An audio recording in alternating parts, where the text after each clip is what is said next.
Okay, well said. All right, folks. Hey, welcome to our committee meetings for the month of March. Mrs. Jackson actually joined us online, so she'll probably be doing her part from there. So I'll return on because she said she couldn't hear anything, but of course we weren't saying anything. So Nancy, let me know if you still have an issue hearing us. Of course, we don't know if she's not hearing us. So let's get it kicking. Start with budget finance. You need my mic. By all means. If not, I'll call her. You ready? Yes, I'm ready. Okay. Sorry. Tonight we're just going to review the BCTC proposed budget. We did review that last month. It is on for approval this month, so we can get back to the JOC and then Dr. Salford to BCTC. I don't know if there's anything, Mr. Heckman, you'd like to inform the audience. It is what it is. I think it's very well done. It does include transportation for one more year, and then we'll work closely with BCTC in making sure that the articles of agreement are updated as well as the finances are very well articulated.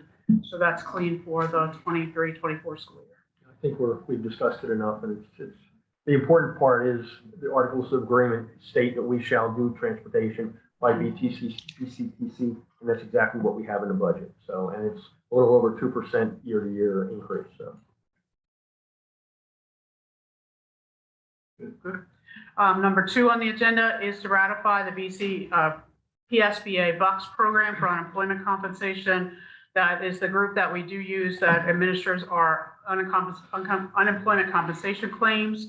They're interstate tax services. They go to us to the hearings when we contest unemployment claims, the fraud claims that you've heard a lot about on the news. We have had a lot of those over the last year. We have contested those. We have gotten our refunds back. Mrs. Cood, who is our payroll and benefits person, and Meg, who had an outstanding job tracking that to make sure that we don't pay out any more money that we need to in unemployment, and that is from January 1, 22 through December. They do run on a calendar year, not a fiscal year. So that is a ratification, and it is well worth the money. This is same as last year? Yes. It's based on the number of employees. So as we outsource more, that cost actually goes down. Okay. Any members, any problem with that? Board members? We're good. Number 3 is to approve the agreement with G.H. Harris Associates to collect delinquent per capita taxes from July 1, 22 to 23. As presented, one of the things that Ming has discovered is that although we've used G.H. Harris in the past for our delinquent taxes, we have not had a contract with them.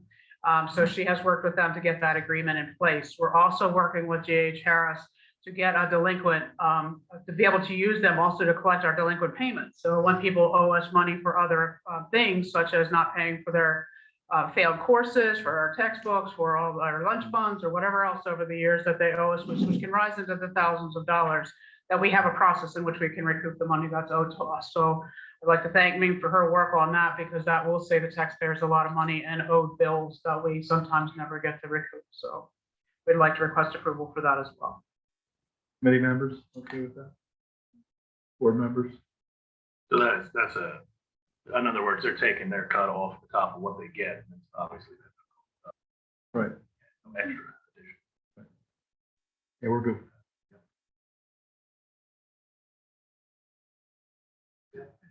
What is your budget planning?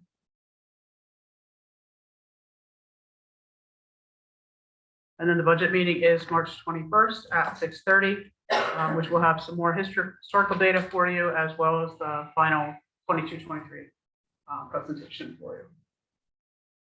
And during that budget meeting, Dr. Schenk, would you please bring me any information regarding our request to look at the first responder fee back for taxes, anything that we might have that came from the solicitor? The one that's that they have said that's unconstitutional. Yeah, if you have anything, please bring that. I have their responses. I appreciate it. Thank you. Unconstitutional. That's it. Okay, for personnel, we only have 4 items tonight. Dr. Shank, could you just run us through those words, please?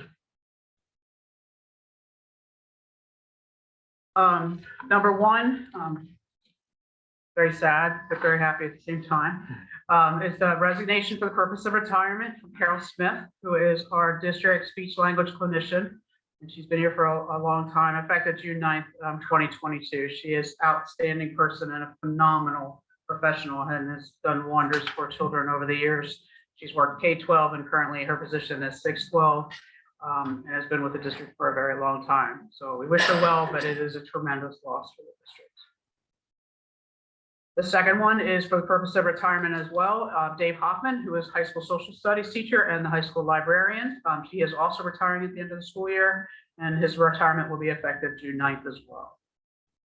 He also has led our FBLA program, who has made states. They are doing Shark Tank.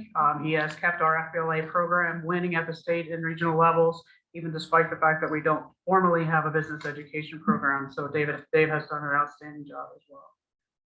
Another loss to the district. Motion for the resignation of Hannah Hodgson, who is a high school mathematics teacher. Sad to see her go. She's an outstanding first-year teacher. Her husband is in the military and has gotten orders that he is being transferred. So we wish her well, and especially wish her husband safe, and thank him for his service to our country. And then number 4 is a FMLA leave for Mary Beth Fraunhauser, who is our elementary certified school nurse. FMLA leave from August 22nd through December 18th. Any questions for personnel? Dr. Shank, how many retirements have we had so far? I know we had some in December. 1, 2, 3, 5. 4, 1 coming, 5, 6, We had AIDS also. 8. Yes, I've like 6 professional staff as we stand right now, with at least 1 more coming. 1 may be coming. I think we had at 2. least right now 2 paras and at least 1 more support staff that's still on the horizon. Be announcing later on this year, and 1 more that's in potential. Thank you. How does that compare to other years? It is higher. And that's it for personnel. Thank you. And then, as I had said in my update, we should have an LTS to add for high school art, hopefully tomorrow. The final, the second round interview was this afternoon. So the social studies teacher and librarian, what did that look like? He did taught full-time social studies all day, and then he also ran the library on his prep periods when we could get him free, before school, after school, and at times we would release him to be able to manage the library as well. And obviously there was an increase in his pay, or however that. He just did it because he's a good man, and he did it because he served the district well. Yeah, I mean, I had no idea. Yeah, no, I mean, that's just, a lot of you will find that in a lot of our senior staff. They go up and beyond, above and beyond, because that's just good people who have done it over the years just because they're good employees. That is hard to find in a lot of people these days that will just do the work because that's who they are and what they do as educators, and not demand more money. I mean, is that something we could look into? The existing teacher? I don't have anybody certified. Oh, so Yeah, he's dual certified. he's a dual. Yeah, you have to have dual cert. You won't see that anymore. Rare. It's rare. I'm just saying, if you could add the additional pay to do that, like, Yeah, you can't add, but. that's against contract. That's all. I don't know. Yeah, I'll present what that media specialist position looks like. I had sent a preliminary to Dr. Facken about that, I think over the weekend or Friday, I forget what it was. But what that actually will look like for you, and then how it would fund it, and what that position does, because there's another position in your long-range staffing plan that media special position will take care of. So you would actually be taking care of, we did not fill a position 2 years ago. It was pre-COVID actually, which took care of transition and gifted, and it's been split between multiple people. And that library position would take care of filling that. So it would take care of 2 people, like basically 2 positions morphed into one, and what that job description looks like, and what that position, or what I call position justification, that I'm finalizing now, so we have it in writing as to see what that looks like. It's not just standard circulation, just gonna hand out books. Has to do with gifted, what we call indicator 13, which is a transition on special education programming. It has to do with a bunch of other pieces. So instead of trying to explain it all, I just wrote it out for you. I'm finalizing it now, so I have that for you. And then what it looks like in terms of the budget as well. Dr. Shank, what is the likelihood of having current staff here pick up the FBLA program? We're working on that. It's just a matter of finding the person who has the interest and the skill set. So, because that's one we don't want to lose. Yeah. As far as what that looks like. Yes, Senator Frank and others are trying to pass a bill that would mandate you getting a librarian, certified librarian. How do you feel about that? The way that that's written is that you have to have a certified librarian per so many students, just as the law is that you have to have a certified school nurse per every 1,500 students. So we have 2 certified librarians in the district and the other 2 buildings. So that really wouldn't have an overall impact to meet the law. What I'm looking at it in terms of presenting to the board is what we can do with it programmatically to assist our students, but also get our teachers in the classroom, because this position would also free up time in other teachers who are biology and math, who which are specific subjects that are very hard to find qualified teachers in those areas, and allow them to teach and then be able to do this position and be able to meet federal requirements and some other pieces within another package. So it's really rolling two and a half positions into one by rechanging up what we're doing and how we're doing it, is what I'll present on the 21st. Thank you. That's how I understand what that legislation is. Now, if they've changed it since I read it last month, which they can do in Harrisburg, then, you know, I may be misspeaking, but my understanding is it works like the certified system. That's it for personnel. So we got one item up for discussion.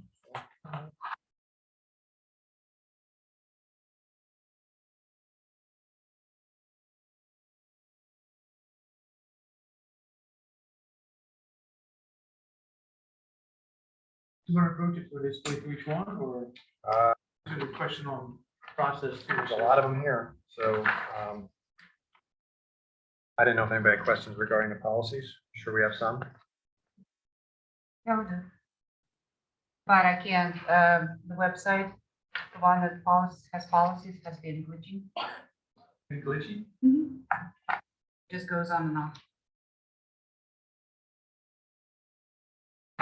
Since you just- I've had it, but I had it on the screen. Pull it up.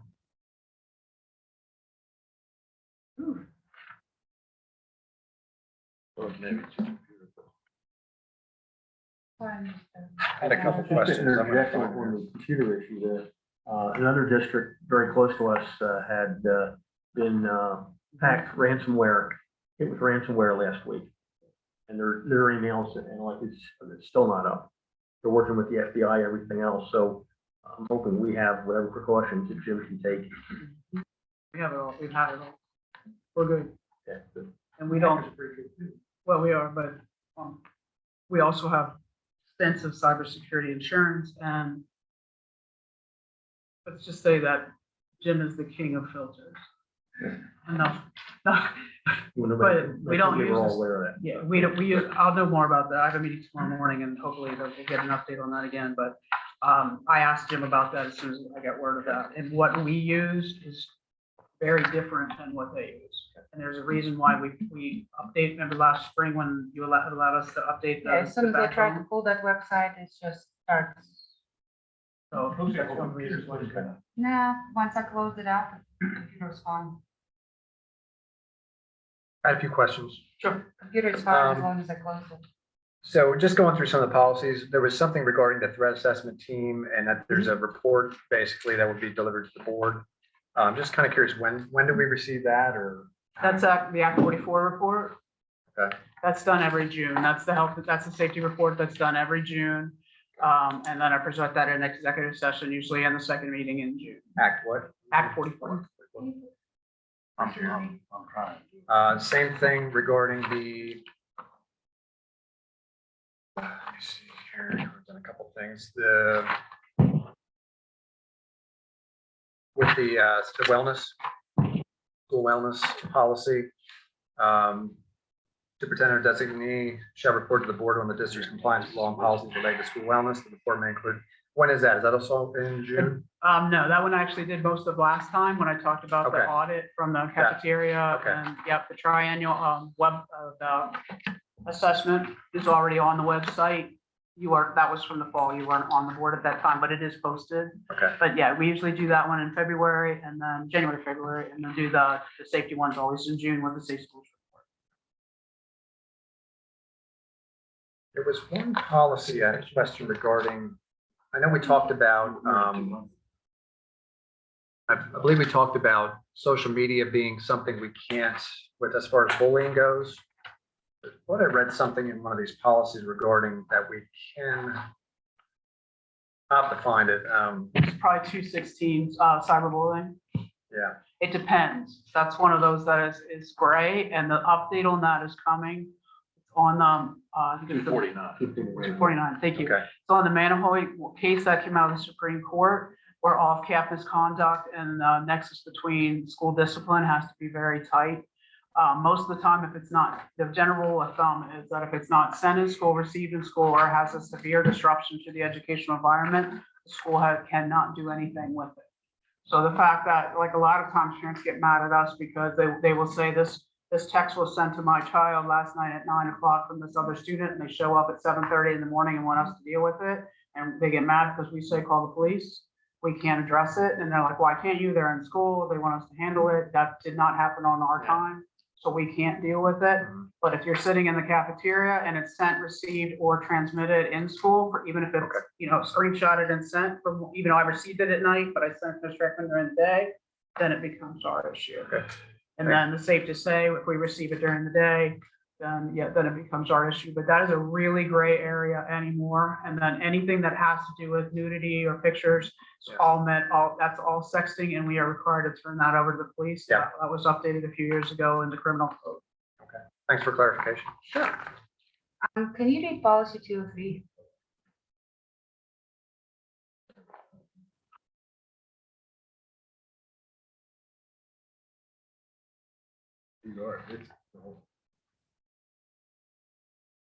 Immunizations.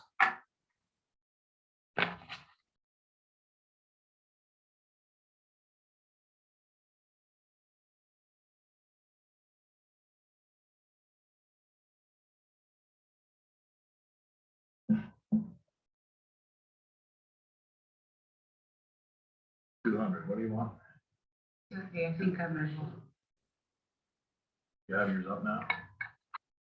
Immunizations? Yeah. Got it.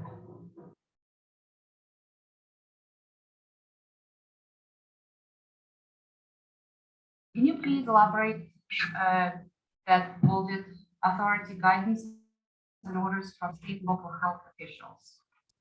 What is it going to look like?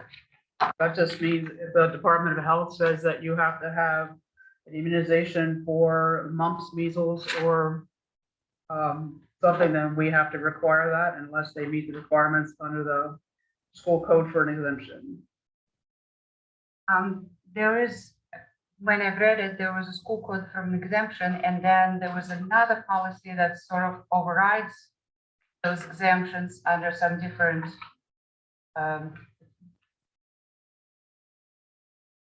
authority. So can you please elaborate? Basically, the school code tells us what can and can't be, which is generally the rule of thumb under the health department, is that it's religious exemptions for immunizations.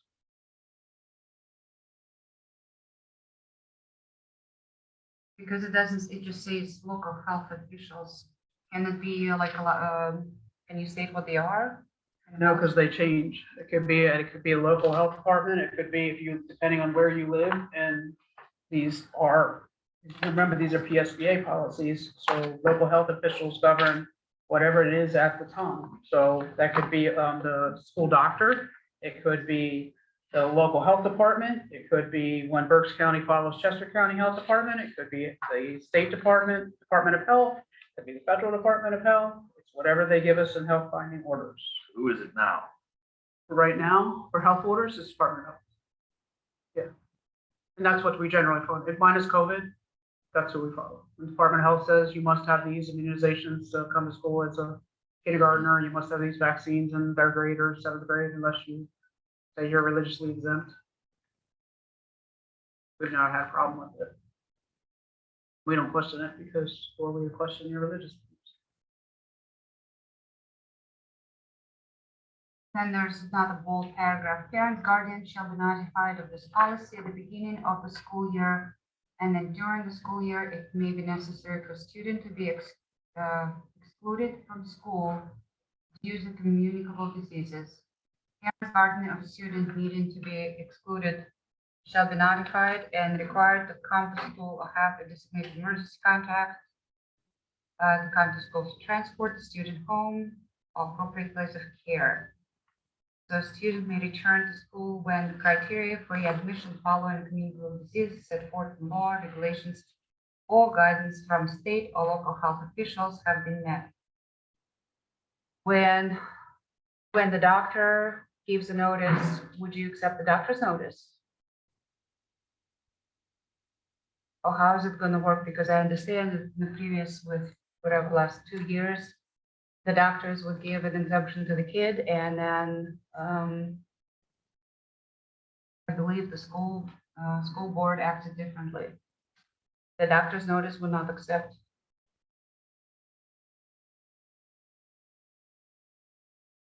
It depends on what you're referring to a doctor's notice. If it's a doctor's notice where the nurses can then confirm and call that the child has been seen by the doctor, yes, then we take that doctor's note. If it's a doctor's note because somebody in State College wrote it and put it on the internet and anybody could download it and take it, no, we don't accept that. What this is referring to is that not only COVID, but all communicable diseases, that when we send a student home because there's a measles outbreak or there's a flu outbreak or there's any kind of communicable disease outbreak, then we have a right to say that they have to be seen by a doctor and then transported home, be seen by a doctor, and then medically released to come back.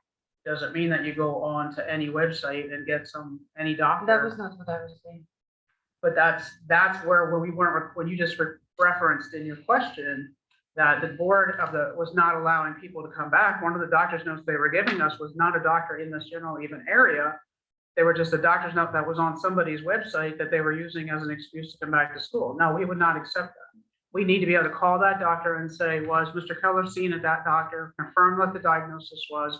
And if it was, then that child can return to school. But our nurses have the right to confirm care with that child, or what that plan of care, I should say, is. And once we do that, then the child returns. If they cannot confirm plan of care, then no, we do not accept that doctor's note. And that's for anything, whether you broke your leg or you had your teeth out or wisdom teeth or concussion, or that's just not communicable diseases. But we need to make sure on our end that we are meeting the plan of care when that child is in school.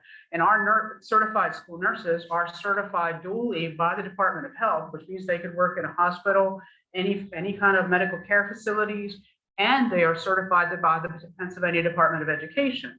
So they have a medical license just like anybody that works anywhere in the medical field, and they have an educator's license. So they have to keep both licenses fully intact. So they need to make sure their medical license is being fulfilled as much as their education license, even more so, and dual liabilities as well. So as long as they can confirm with the practitioner that they saw that the plan of care can be implemented fully here in the public education setting, then the child returns. If we can't, then we have another education plan that we put into place for that child. Next paragraph, all health records shall be confidential and their contents shall be divulged only when necessary for the health of the student or to the physician at the written request of the parent guardian. The district may disclose information from health records to appropriate parties in connection with an emergency when necessary to protect the health or safety of the student or other individuals in accordance with applicable law and board policy. Correct. Are there going to be any circumstances when that's going to be a conflict in violation of HIPAA and parents' rights? No, because we are as a public entity, we are required to follow HIPAA. So when Mr. Heckman falls down outside and he's a student, he breaks his leg in gym class because Mr. Keller tackles him on the football field, and we put him in an ambulance, we send his medical records with him, and his mom meets him at the hospital. That's what that's referring to. There are times when we turn them over to the police when somebody gets arrested and they go out the front door because their mental health records show, or their nurse records show their medicines that they're on, that they need to know what their disabilities are. We are not allowed to violate HIPAA as in any other businesses. We are bound by all those regulations as well. We do not walk around handing out health records just because we have them in our possession. We maintain the same security and confidentiality as any other organization does. So this paragraph is not gonna give like a free range, just go to, under whatever circumstances to release the health records, correct? Why would we do that? We would get sued and you'd lose millions of dollars. That'd be a waste of I'm just- taxpayer money. Well, the thing is, when you put the policy in places too, so isn't that like a guiding document? Well, that's why it quotes number 24, Pennsylvania statutes, US Code of Consolidated Regulations. So that's what 24, 25, 26, 27. They all Yes, state federal and state regulations. That's what that is. and I believe we also said something that school districts are exempt. We're not exempt.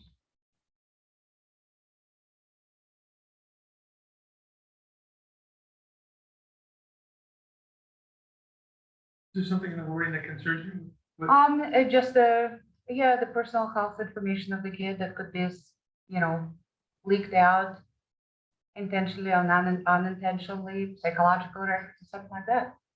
But we walk around handing out to everybody in the hallway. No, I'm just saying, but I think there's what you read says it, I can do it. Who are the people that have control of these documents? The nurses. Just the nurses and you? Nurses, well, and the administrators, if and only when. And- It's called educational need. Okay, So it's the same thing with I'll just use your children, just because they're your children, but just as there are personal records, their student records, you have to have an educational need under the federal law to access those records. So say, Mr. Pollack wants to come in and look at your son's records in the middle school. If he doesn't have an educational need, even as board president, to go in and look at your son's permanent record, you can sue him for millions of dollars and you never have to work again. You good? Sure? well, yeah, You know what I so mean? somebody would have to give them Right. for me to sue him, right? So Right, that would be- but that if would he have to came sue in- you Or whoever. came But you'd have to wait, right, but Bill, you would sue him personally because he wouldn't be authorized as a board member. Because you're only a board member when you're in session. You're not a board member when you're out of session.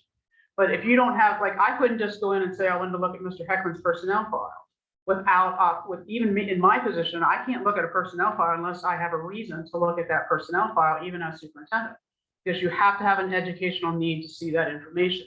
Or for me, I have to have a personnel need to see that information. Otherwise, it's confidential.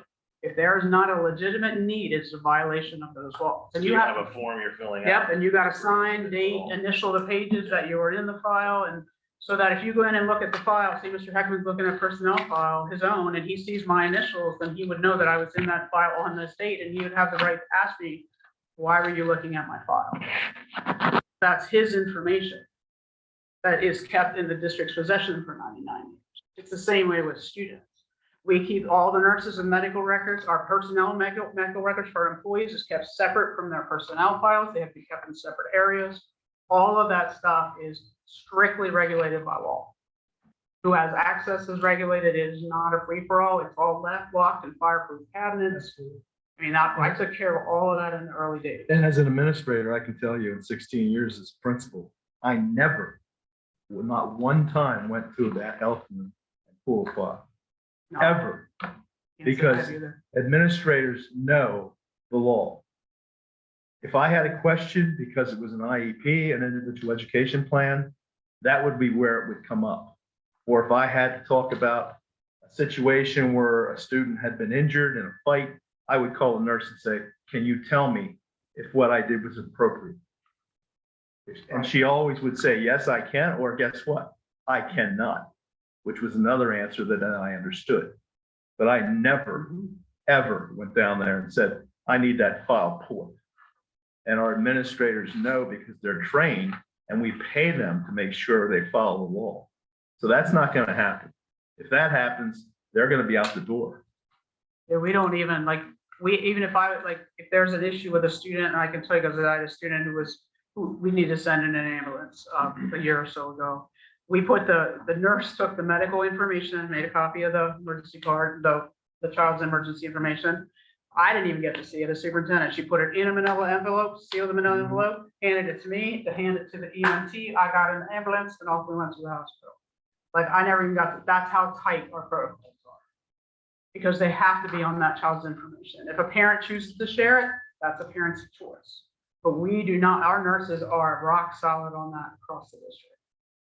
And our protocols are rock solid on that too. And if they don't, they're gonna lose their license. And their medical license, Yeah, not just their exactly. school And then license, they're medical done. license. Well, that's why Yeah, they kind can of, you know, the language in the policies, is that gonna be, feel like, you know, protecting the information, or is it gonna be opening the door? This is what that's what this what the language says. 209, I think it's page 26. Under health examinations and screenings, authority says, I guess that's the additional, in the beginning, it used to say the board shall require the district students submit the health and dental examinations. And it was added screenings and health monitoring. So what do they mean by that? I don't know where you're at. Authority under 209, page 26. Okay, so what's your question? So what do they mean exactly by screenings and health monitoring?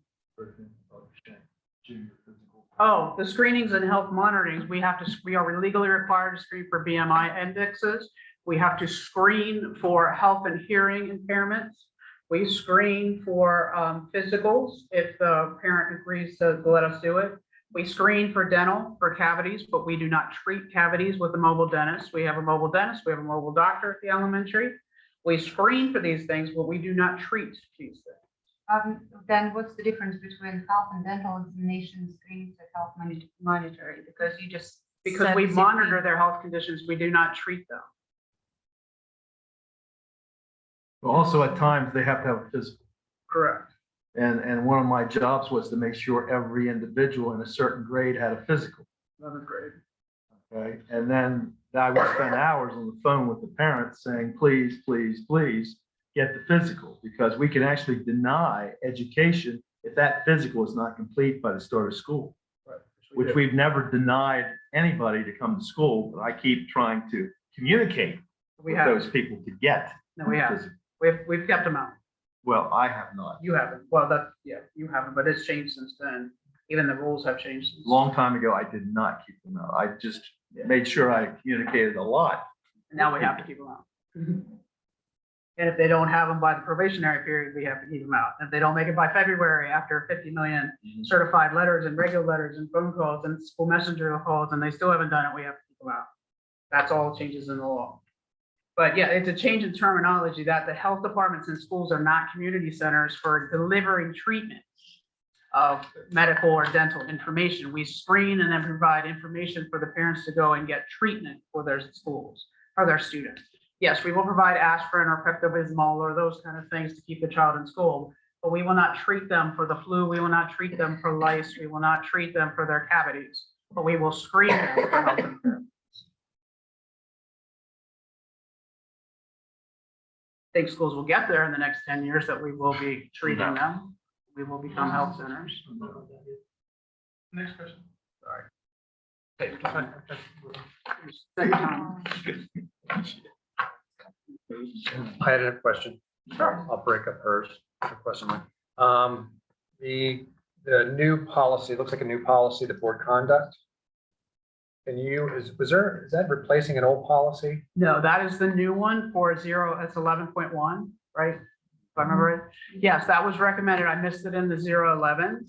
That is the follow-up to the ethics one. When we did the 00s, I had missed it in the lineup. As far as, you have your ethics policy, which is here's your here's your rules, and here's what happens if you break your rules. So that was my fault that I didn't get it out when it came through. As a previous ethics policy. Yes. Kind of built off of that. Yeah, you Do you already recall approved it. what the code for that was? 011. And then, so that's why this one is 011.1.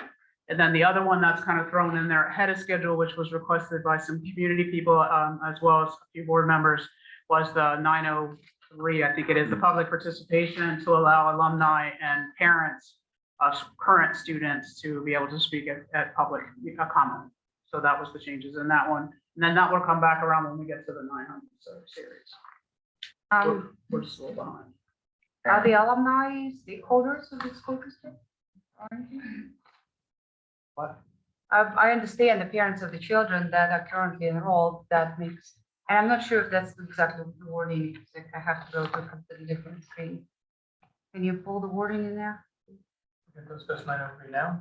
Are we jumping tonight? Well, I guess we jumped on 903. We don't have to, I mean, it's at the bottom of the list. I'd rather we just kind of go through this thing in some sort of a.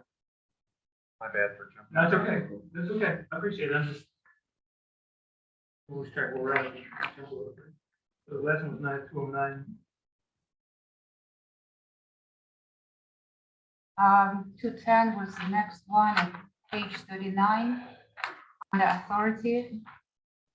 Before any medication may be administered to or by any student during school hours, the board shall require the written request of the parent guardian giving permission to such administration, licensed practitioner where applicable. What would be the circumstances where it's not applicable?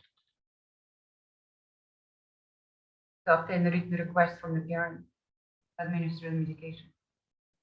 Because some medication, when you're dealing with a high school senior who is 17 or 18, does have a form that they can fill out to administer medication themselves. Generally, that references to asthma inhalers. There's a form for that. The younger students who are not allowed to carry any medication with them during the school day. That actually should be also on the form, but that we fill out at the beginning of the year. No, that's all or done. the trips. That's all done separately. Because an 18-year-old residing in a parent's house is still treated like as not as an adult.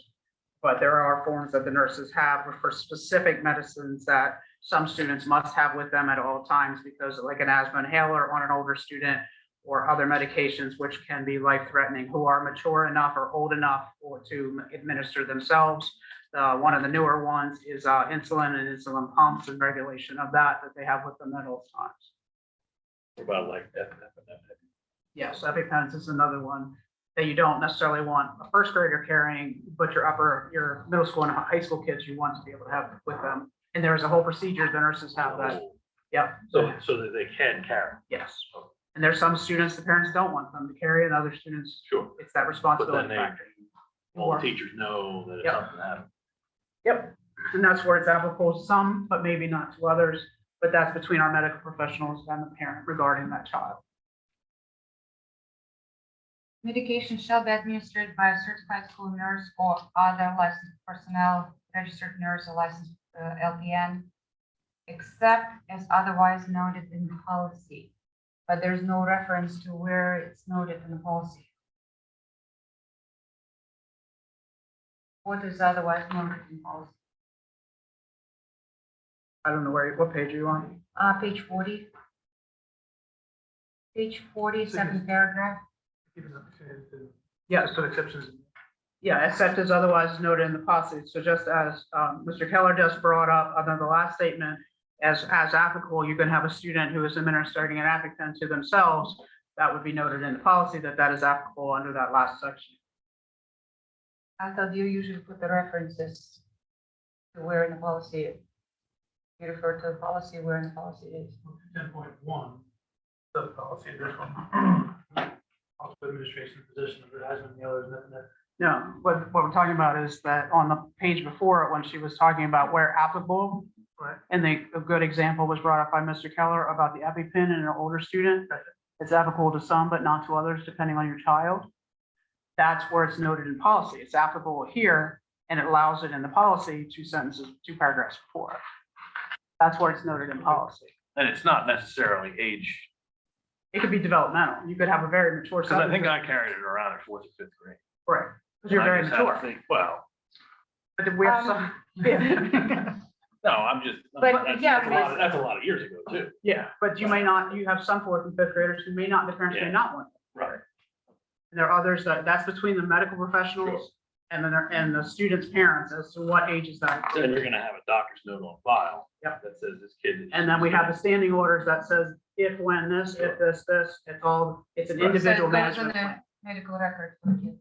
And then a part of that is the development of what we call a 504 agreement, which outlines all of that. So like you had said, all the teachers know, everybody knows what the rules are. There's a whole other plan that goes into a federal plan that goes into place for that too. But just because it works for one doesn't mean it works for all. Yeah, and the parents have to sign off on it. But there it is. Yep. Gotcha. All monitored by just the medical people. Guidelines, same page. The district shall inform all parent, guardian, students, and staff about the policy and administrative regulations governing the administration of medication. Where would you find those administrative regulations? They're in the student handbooks. Should we have a reference in there? So like a hyperlink to No.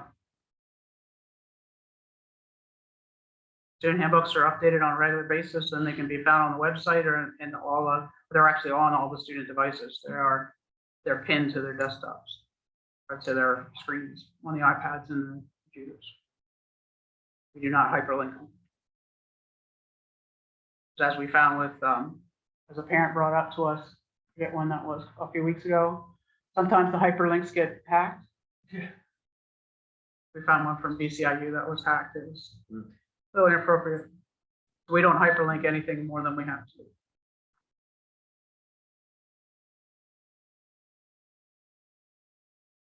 page 41, which shall include procedures shall be developed for the disposal of medication consistent with Department of Health guidelines, instructions from the district trash and recycling company, which shall include, and this is about sharp materials.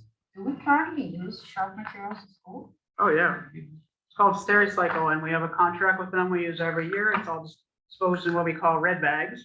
And we follow all the same protocols as hospitals and medical facilities. All disposed of by the same way that all the medical facilities do that. And yes, we do have needles and we do have all of that in our health rooms. Is that just a different wording or? No, we have everything from the diabetes No, I mean that in the policy itself. from that section that's folded. Yeah, No, that's all new to this policy. That was not in the existing policy. That's why it's included. we were not complying then? No, we were not, the policy was not compliant with our practice. That's why I've been trying to update the policy manual to make sure everything is congruent with what it needs to be. Because if you do not have this in policy and somebody does not follow this and somebody gets a contaminated needle and becomes ill, district is liable. By having this in policy and somebody doesn't follow it, then you have a liability issue with an individual, an employee, a student, and a teacher, or whoever. The school district is covered. So I've been trying to get this manual done as quickly as possible. In page 42, when it says consideration when planning for administration medication during field trips. Number 4 and 5, just want to get some clarification. Utilize licensed volunteer via formal agreement that delineates responsibility of both the school and the individual. So, what does that mean? That means that our volunteers are on our substitute list and we pay our volunteer nurses. We actually pay them as substitute teachers who are substitute school nurses. They are paid through our payroll, so they are covered on the liability of the district. They provide all of their clearances, their medical licenses, all of those pieces.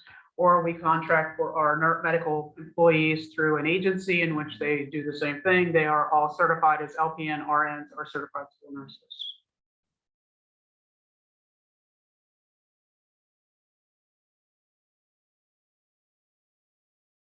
I know that we were talking about the bullying all along, and I hear from the parents concerns that kids are still bullied.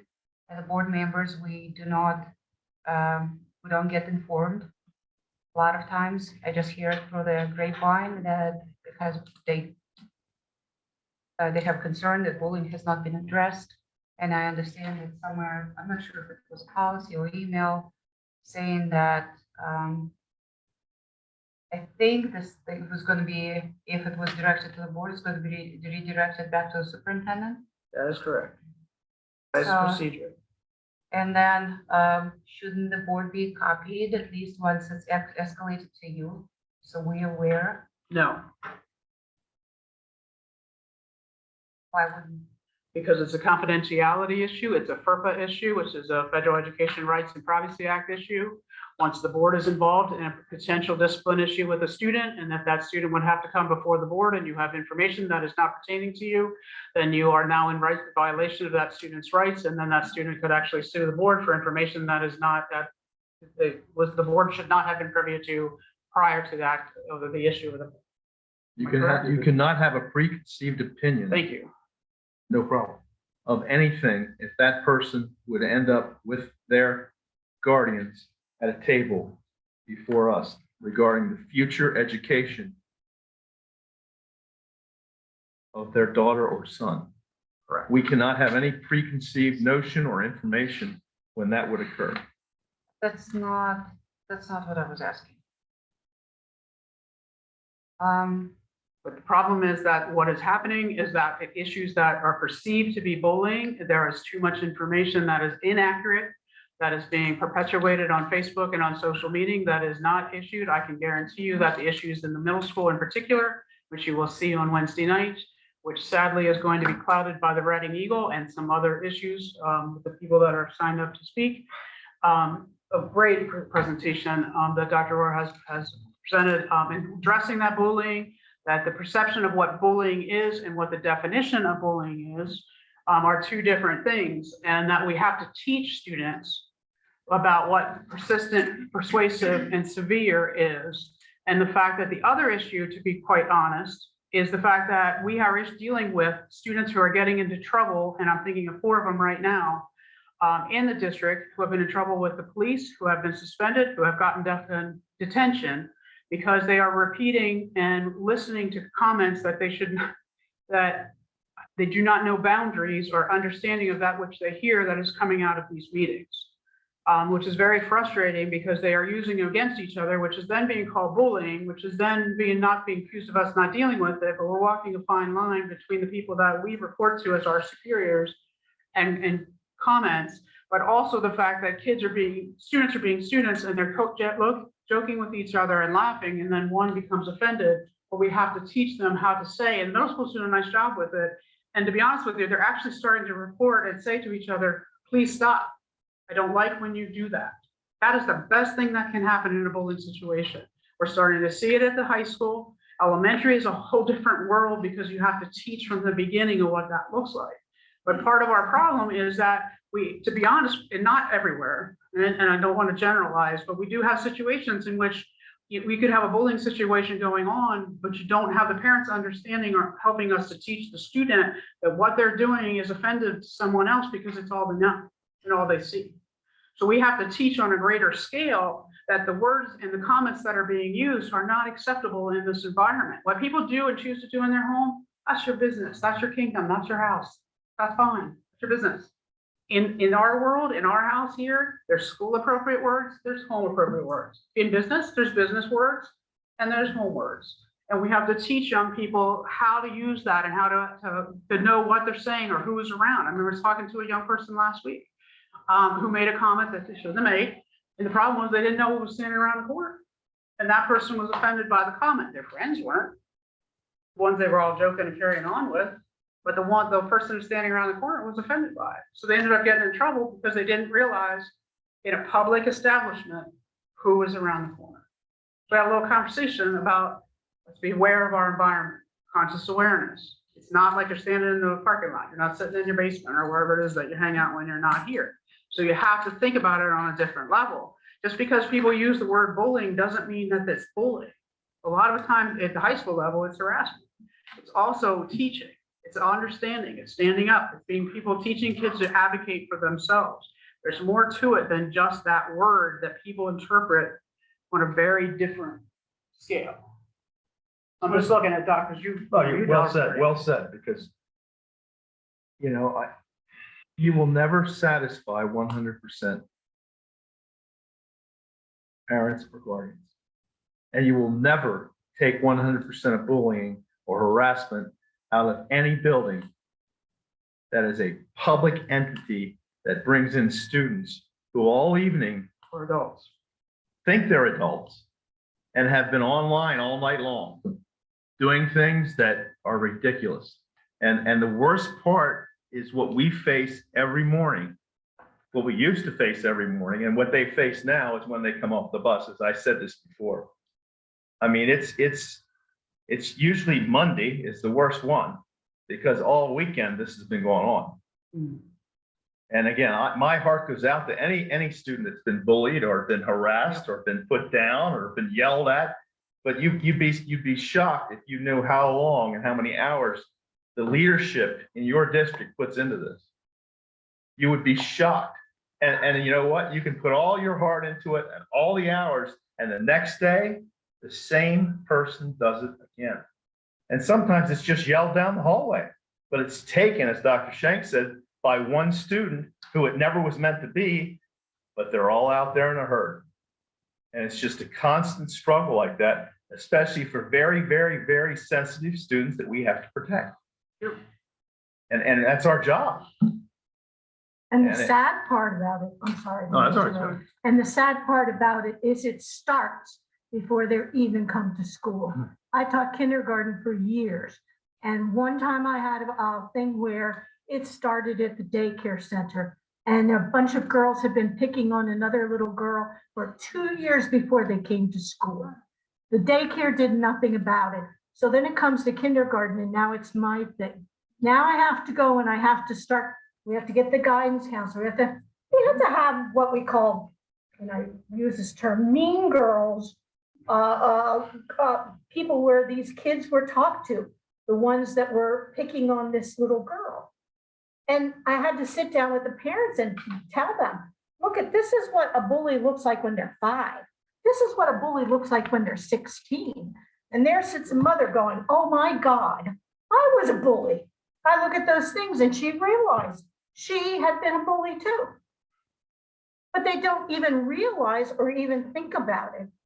And the stress and the strain it caused for that child who is unbelievable. And it breaks your heart. It absolutely breaks your heart. Now, in my classroom, they didn't do it because they know they couldn't get away with it. But buses everywhere else and at the daycare center where it had started. So it's an ongoing thing and it doesn't start in high school. It grows and grows and grows. It's like a snowball going down a hill. Gets worse when it gets there. So I guess I'm curious, what was your expectation? the concern is, so how do we, I understand the chain of command, but if the people, if parents go and they still feel like their child is being continuously bullied, even after it was addressed with the superintendent. So what do they want from, how is it gonna be? Well, I can What tell does it you, look like? I can tell you, I can count on one hand the number of parents that have come to me this year about bullying. And most of them have been high school. So you're saying if a parent isn't satisfied with, Correct. That's because, I mean, what do you, I guess, even if they bring it to the board, what's our expectation here? I mean, we don't. I am, feel disciplined. that's what I'm asking. I'm so against bullying. I understand that. I'm everybody's against Stop bullying. bullying and then, but you know, what's your definition but of the bullying? thing is, Well, let's not go there. Well, But no, but that's the thing. Bullying is perception. I understand.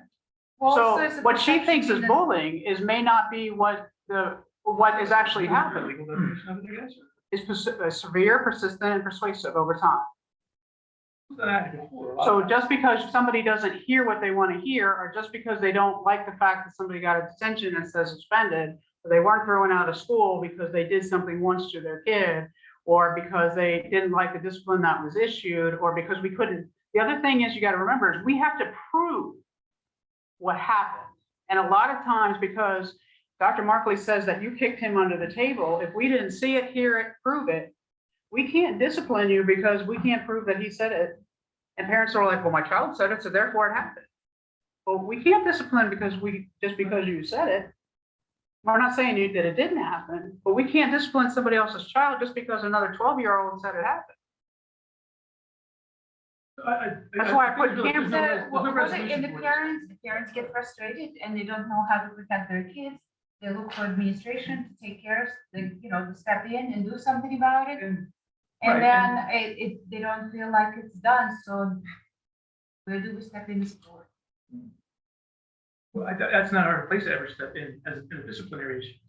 What do you do? What do you do with the teacher? How do you try to mitigate? What's it, what do you mean? Like in sports, for example, There's always like a batch of good kids or kids that are the stars, that are the starters. And then the poor bench warmers sit over here. And then some of them get picked on by the starters. In my opinion, coaches should be saying like, you guys that are the starters are the leaders. You need to lead. And because there's a lot of kids that follow these kids. They follow them because they are good. They are good star players. So what's the, I'm sure. all our you get what I'm teachers- saying? You know, our teachers see I'm bullying. talking even coaches.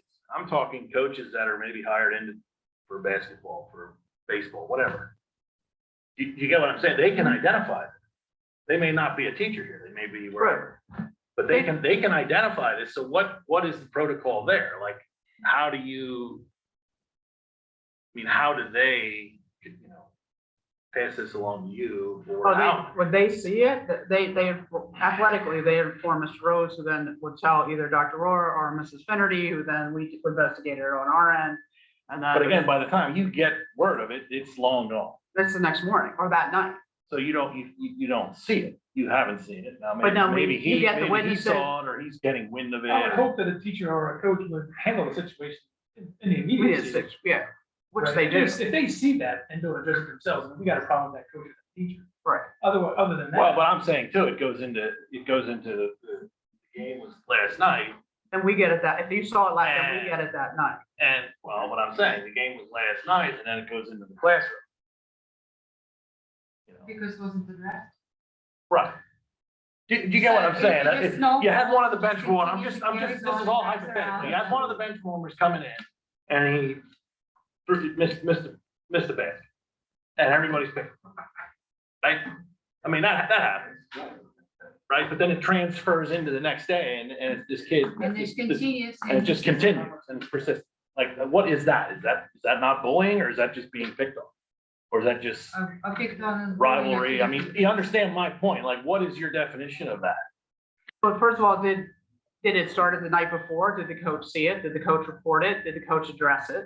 The next morning, when it happened, did a teacher see it? Did a teacher report it? You have a lot of open-ended. So did the child report it? Did it go to guidance? Did it go to the administrator? Did he tell the teacher? No, Did anybody see it? that's my point. Like, a lot of kids they're not gonna report it because they Well, we don't can't want address they what don't we want to tell. They don't want to tell on something. If we don't So, see but it, what I'm saying, you can't tell me that some coaches and some teachers aren't seeing and hearing this and they're just turning a blind eye. I wouldn't say I've that. I've been directly involved in that when I was, This was a long time ago. which is a long time ago. But you also have to understand the liability difference. And today, if they are negligent in the area of bullying, you are talking that you could be up to 7 figures in a Title IX law, Title VII. But Title IX law. you're basically, you're calling bullying physical, pushing, No. shoving. No, bullying could be physical, could be Okay. social, it could be it's a emotional, it could very be, broad. it's a very broad. But the key is you have to So have how the do evidence, nip you it have in to the have, bud, is my point. correct, but you still have to have the evidence to show that it existed. And you have to have the witnesses say that it existed. It can't just be one child's word against another So child. basically, almost next to impossible to mitigate. It can be depending on the age of the level. I mean, So that's, what- I mean, that's what, I'm not trying to throw anybody under the bus. But Just what- that's how you're making it sound to a point. Not So- trying to. But what we do is basically, so if you say that your child is being bullied, and this other child is allegedly doing it. So we notify all the teachers of those 2 children. We keep them apart. We sign in an aide to necessarily follow them around to keep eyes on them, but not necessarily in their class. We have eyes on them at all times. We separate them at lunch. We separate them at phys ed. But it has to be reported. It You have has to be you have reported. have had a teacher or Somebody see or this. a parent Something tell us, happened. or somebody that's doing something. Oh, so a parent Hey, folks, meeting's up here. So a parent can Excuse me, say, sir. listen, my kid's We're trying to complaining meet of up here. so-and-so, Yeah, I mean, if you want to talk on a hall, that's all. And you can- No, we're. you can put an aid on or, Yeah, I do that all the time. And we notify the teachers that these 2. so then you're looking, Yes, so you can prove that this happened. all right, or that it's not. So it basically starts with kid finally having enough. And Yes. saying something to his parent probably, or coming to you or a principal Right. or a teacher. Or a something. principal saying that my child's come home for 4 days saying that Mr. Hickman's Right. picking on me every day. Can you look into it and see what you can find? And then we might say, we can't find anything. We've notified the teachers, we put, had somebody kind of, what we call eyes and follow them around. We've checked the cameras for the hallways. We've looked at this. We've done a 2-minute early release. So he's leaving class early to get to the next place. So not in the hallway at the same time as 100 other students. We have all these processes we put in place. but we have to know when it happens. Like the one I got today, well, I shouldn't say I got today, the Dr. Warren I was talking about today, the kid wrote down everything that happened in 5th grade. It's 6th grade. And said, Mom says, here, can you deal with this? This was all last year. What am I supposed to do with it? Like, I need, you know what I mean? But you know that stopped, even though it was last year, it's not continuing, correct? Correct. The kids that he's accusing aren't even in school. Okay, so So that's- getting a little off the rails. Yeah, Because how does this No, relate to no, policy? How does this relate to policy? Well, you were down at the bullying policy, right? yes, That's what I'm so assuming you're. my question was in the beginning, so I, like you said, the circles to the superintendent. And if the parents still feel like their child is on a nervous wreck and they can't stay in school, they can't focus and they don't feel secure, don't feel safe. And what we do, we put a 1-to-1 aid on that child every day, all day, and then they have a 1-to-1 guide with adult with them every day, all day. Because I'm Which curious. probably won't last very long because they don't like that at all. And then all of a sudden, they're not being bullied and Then they they're actually, not, then they don't want any part of that. and then all of a sudden, there's no bullying anymore. You're And then you're- expecting it to be brought to the level of the board. I'm curious what you expect us to deal with. We don't deal with discipline issues here. So somebody can bring a fact that their child is being bullied. I mean, and that's what we're saying. My heart bleeds for that, but there's nothing for us to do. We hired the administrators To take, to handle this. Correct. The one point I think we have to be clear about is what's our role in all this? If there's an expulsion hearing, we haven't had one for many years. But if there's an expulsion hearing, we are Okay. judge and jury. So Okay, if we have So all that basically- advanced information, we may have biases, everything else. so if we it have gets to that we cannot point, get then it's involved. gonna be, this is, okay. So when it gets to that point, then it's actually something like expulsion, hearing, suspension. All that stuff, or suspension goes beyond Yes, superintendent. sentence gone beyond of 10 days, then that's an expulsion. Day 11 and forward belongs to the board, 1 through 10 and part hours. Do you remember which policy that is? Suspension, Is 233. Okay, there you go. So there's very legal. so responsibility 903 we have would be involved. referencing this 233, correct? Kind of like the chain of. Well, relative to expulsions, it's suspension, right? Right. So I just want to make sure that there is nothing, we just don't drop the ball on the No, I don't kids. think they ever dropped the ball. I guess my concern was you were saying that if the parent isn't satisfied with their level of handling it, you want them to bring it to the board. I'm telling you, there's nothing we can do about it. Is there a way, and I'm just, well, do you make it, I mean, I almost think there should be bright and shiny lights saying, listen, guys, your kid's getting bullied, you tell us, we have protocol. We have system We in do place." that. I mean, like, All that's the what I'm saying, time. like, it almost sounds like, and I hate to use the word sneaky. But like, when you're talking about when somebody tells you, listen, I think my kid's getting bullied, and you're having somebody basically sneak around, I mean, it sounds like it's probably pretty sneaky that they don't know what's happening, right? Well, yeah. For the most part. Yeah, because we want to see what. it Right, is. so that sounds pretty good to me. And So then we you can have prove a it. camera, you realize how many cameras? So what I'm saying is, Everywhere. do these parents know, this is kind of new to me, to be quite honest. I've never had to worry about it, thankfully, but it's like, But part of is what it, they, is it clear and present that they can just, boom, bully, here it is, boom, this is what we do. yeah, I mean, we explained it to her. So you called tomorrow and said to Mrs. Kenergy that your high school son was getting bullied, not that he would be, but just say he was. She's gonna roll off. She's what gonna- you we're make gonna it. roll. Yep, you tell us who and you tell us where, and we will roll from there. And if you say it doesn't stop, it doesn't stop. We're gonna say, then we'll put a 1-to-1 with your son and he will follow him around at a distance, because they are young Right. people. It's not like they're first grader Like- or a kindergartner, What's the word? who is I hate to use different. the word sneaky, but they're like. But yeah, It's a shadow. it's a shadow. I Yeah. think And which that's they the hate. word. Yeah. Yeah, so they're not like glued to them all day unless they're a low person. But in that way, we're watching, we got eyes everywhere. I got cameras everywhere. So, and that's what the kids don't realize is they could be bullying somebody in the hallway and we're like, no, I didn't do it. No, I didn't do it. And then we go. And then they're like, and then, because we had one 2 weeks ago and the child was saying, well, Mom, I didn't do that. I didn't do that. And then we turned the laptop around and Dr. Roll went, play. And then like, and Mom was defend, and we hit the play button and it was like, you know, that's what middle school kids do. That's life, but we have a whole protocol in place. That's our job, is to do with that. But we have to have evidence. You can't suspend or discipline a student. You can't prove that they actually did it, because imagine if you're that parent and your child got suspended or in trouble for something that they actually didn't do, and you couldn't prove it. Good. Yeah. I started. I got you. Any more on policies? Any more policy questions? Jump to 9. Yeah, 903. Actually, hold on, 903. I think it's page 49. Shall be open for public comment for 45-minute period at the beginning of each meeting. Public participation and comment shall be in accordance with the following rules and regulations. Correct. The question, the discussion at one point in one of the meetings, somewhere along the line, was to take the public comment meeting from 5 minutes per person to 3 minutes per person. And set maximum, no more extensions. 5.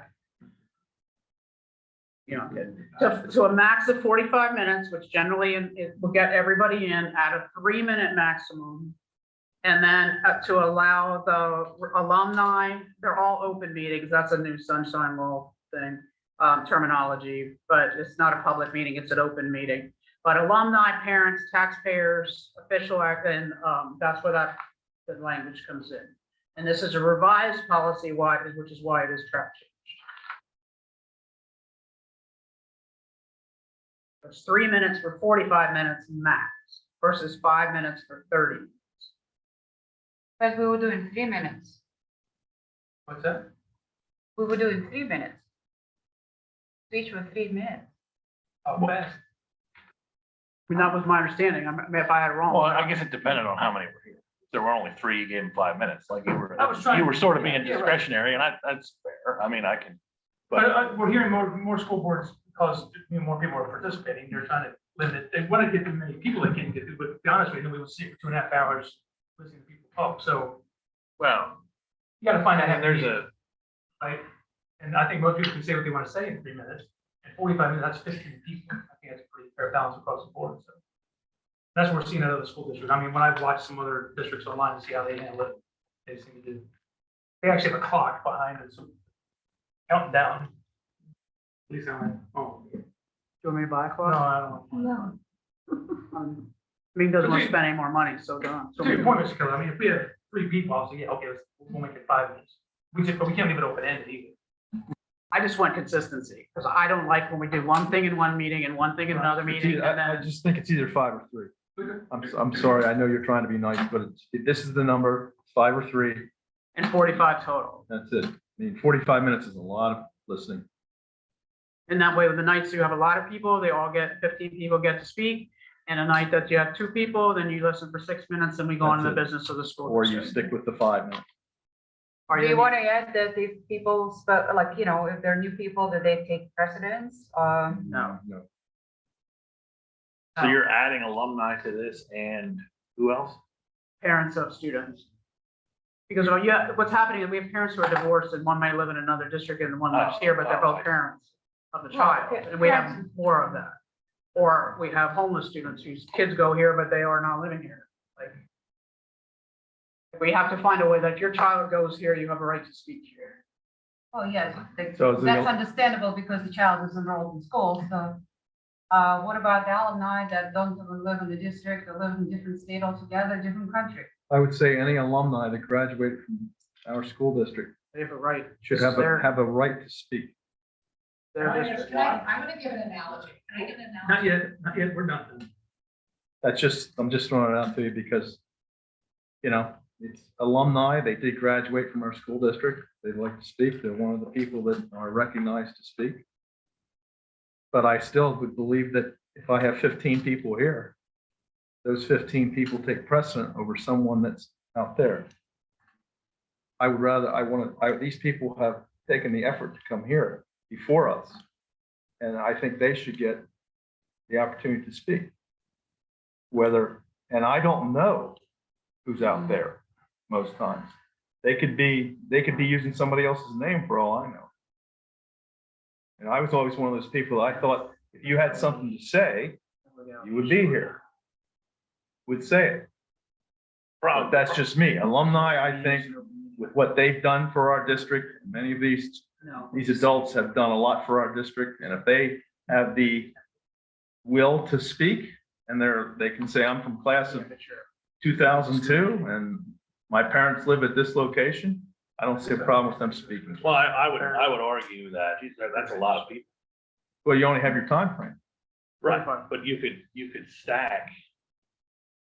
How would you go Well, about, how about if 50 alumni show up? How are we doing this? Well, we still have the 45 First come, minutes. first serve? 45 minutes. Yeah, Yeah. we've been yeah, doing- the 45 minutes limit, Okay, that's if they clear email from you, the that's beginning. even first, that's We even take earlier. first come, first serve, and we request, and it's posted on all of our postings, that pre-registration is preferred.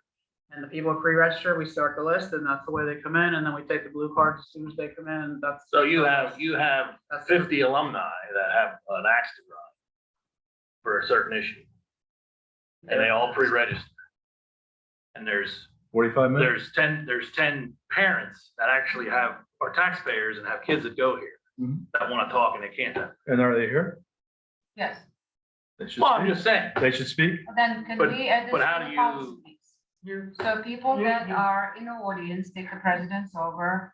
I'm just throwing it out. You No, need, I agree. I'm- I agree. If the person. you need to run that one up the legal flagpole, because you could be looking at a discriminatory I was action gonna on that. say, We'll run it up. I think, yeah, gotta be really careful with Because that. an open meeting is an open meeting, and We have- your policy on virtual meetings does not discriminate between online and in person. Run it up the flagpole and see what they say. Can I just ask a question?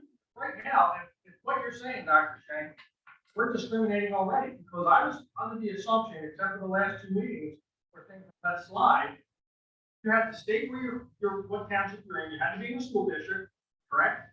Have to have an address in the district, and you can speak, and if not, you weren't allowed to speak, which is why you're trying to make the change now.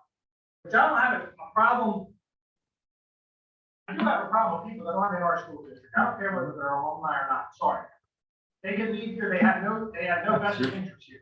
And again, when you have 10 parents here that have vested interest, have kids here, taxpayers here, and they're getting run out the door by somebody who's an alumni who's speaking from Georgetown University or Washington State, I got a real problem with that. And I think if we're talking policy, not law, if we're talking law, we did bring it. Now, right If we're now, talking just general policy, then I don't think we should be going down this. I think you're right, though, but it should be prioritized by parents who attend the meeting.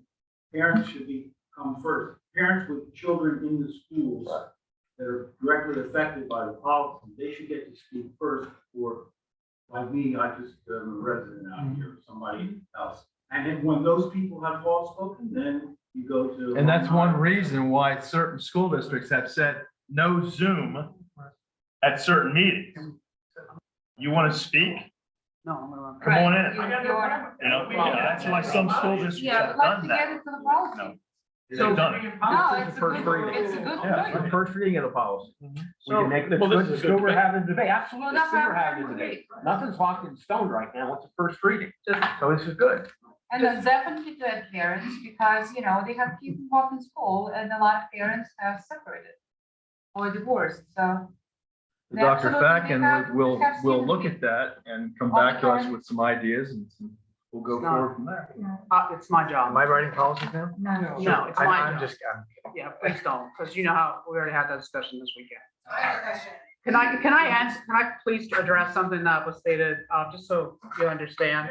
The current policy that is in effect and has been since 2015, okay, is that you must be residents, you must be a taxpayer of the district, and then what happened in the last meeting that you were just referring to, just so you understand, that the board did follow it, because I don't want people out there on Zoom land or whatever thinking the board didn't follow their own policies, because I'm really tired of this Facebook garbage. Is that anyone representing a group in the community or school district, or any representative of firm eligible to bid on materials or services, or any district employee or district student. So anybody belongs to the youth league and they could live in Wyomissing. Anybody who belongs to any of these community organizations, church, goes to church here, belongs to any of those organizations. I live in Wilson, but I'm belong to the fair or the Peach Festival or RMC or whatever.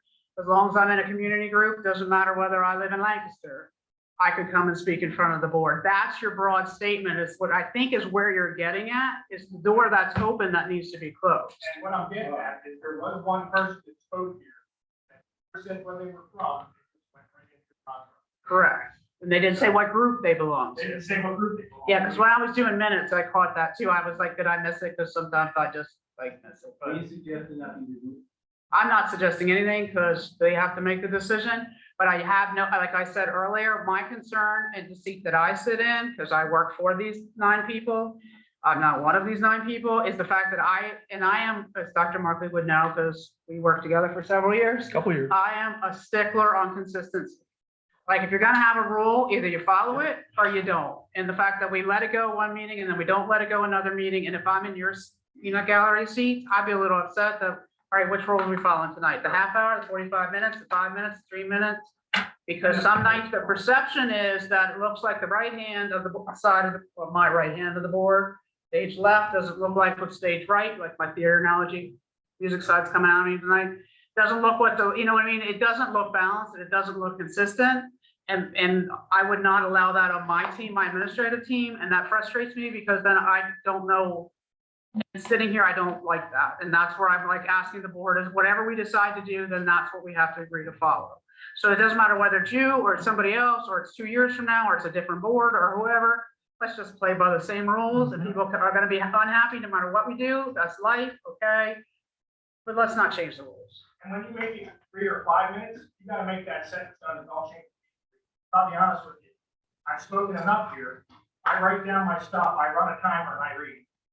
So I want to make sure that I can get in that 5 minutes. But if you change that meeting to meeting, now there's only 3, there's 52 people here tonight, so we're gonna make it 3 meetings. Well, now everything that I just written, and the points I wanted to get across, I gotta throw half of it out the window on the fly, and that kind of stuff. So I don't care which one to make, 3 or 5, just make it for everybody. 3 minutes should be enough.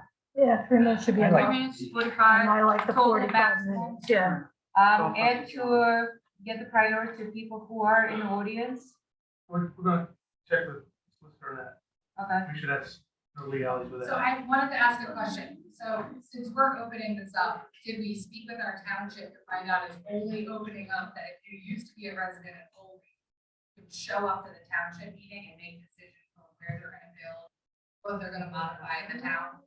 Because What's that? again, consistency, why would we be opening up our school to somebody that's not impacted? Yeah, we have nothing to do with what they do. Oh, no, I'm talking She's about what using you're an doing right now. The analogy is, if they're not opening it up and saying, oh, anybody can come in here and tell. Right. Why would we as a school? Well, I don't want to compare us. I mean, I was in the supervisor, it's a totally different job, totally different responsibilities. I think the idea of letting alumni speak, I'm on board with it. No, she's. I appreciate the fact that you disagree, but Because now we have someone from outside the school district coming in and dictating to us and changing our code. nobody's dictating anything. All they do is speak. Yeah, but they've Oh, done you enough to, Public to put it into this policy to actually be discussing it. That's a problem. Called infiltrated. Persuaded. So they came in here, they talked, they went, oh, you know what, I'm gonna fill out this little flyer at this church and say I'm a part of it. It costs me nothing. Now I can say, belong to this church group and come up here and talk. Ridiculous. I'm not gonna sit here and try and interrogate people when they walk up to that board there, right? She was here, I was here, she was told, I was told she was part of a community member. And she got a chance to speak. Right, nothing came of it. We got shot over it, so let's relax a little bit, people. I'm not gonna let 75 alumni stand in a row and occupy a whole meeting. We're just not gonna let that happen. Let's not ignore the elephant in the room. There's a petition out there signed by a ton of people. 3/4 of them, I don't even know where they are or where they're from. And they did start something. They did start. And I said in that meeting beforehand, I said, 500 people signed a petition, 2,000 people voted for these. I get that, but it's still, all it takes is one spark to light a flame, and now we're seeing what's happening. Well, That's why I can't we stop don't that want sitting people here. to be able to just come in here who aren't part of our district. I can't find that such a good thing. I can't Called stop that. sitting here. democracy. That's That's not democracy. democracy. Don't see Russia telling us what to do in America. Yeah, It's not that's not quite democracy. Okay, It's we need to the go. human body. Any more policy? Because I'd like to go home. Is there any more policy questions today? So I got a 7 o'clock meeting. Yeah, so just asking for the wording. Those policies that you, I'm not sure if you, I'm personally, I'm fine with the parents. I do not support the adding alumni because So then they you vote are that not way. a part of the Go, district. go. And also, how do you define organization? Because anybody can claim, oh, I'm just an organization.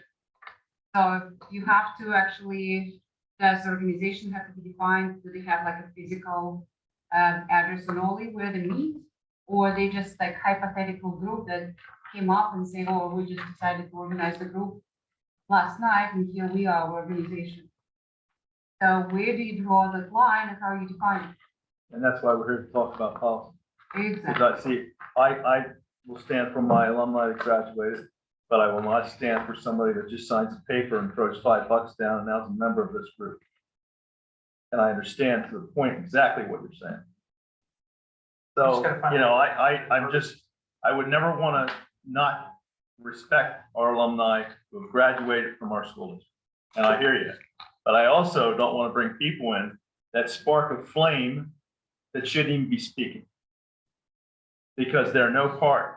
And maybe they went to one meeting just to join, to get to that podium. So that's just what I'm saying. I'm only one person. I do think we have to be careful with what's legal here and what's not legal. That's why we're referring to solicitor. Right. She's taking notes. Can't tell them, I just submitted writing what they wanted to say. Gonna go to the board anyway about it. Oh, okay. Consider it. Well, the other thing is on our website are all of our email addresses. Somebody's sitting out in Georgetown or anywhere else, they want to get a message to the board, email all of us. So I think technology is kind of taking a lot of this out of the equation in my mind. You know, there are other boards in the county that are stopping the whole thing with Zoom. Yeah. And this is the reason. To me, that's something else we should be talking about in some of these policies. How does public speaking? Person. That's the only way. Yeah, I don't mind people following on the Zoom, but if you want to speak, you show up here. And that's it.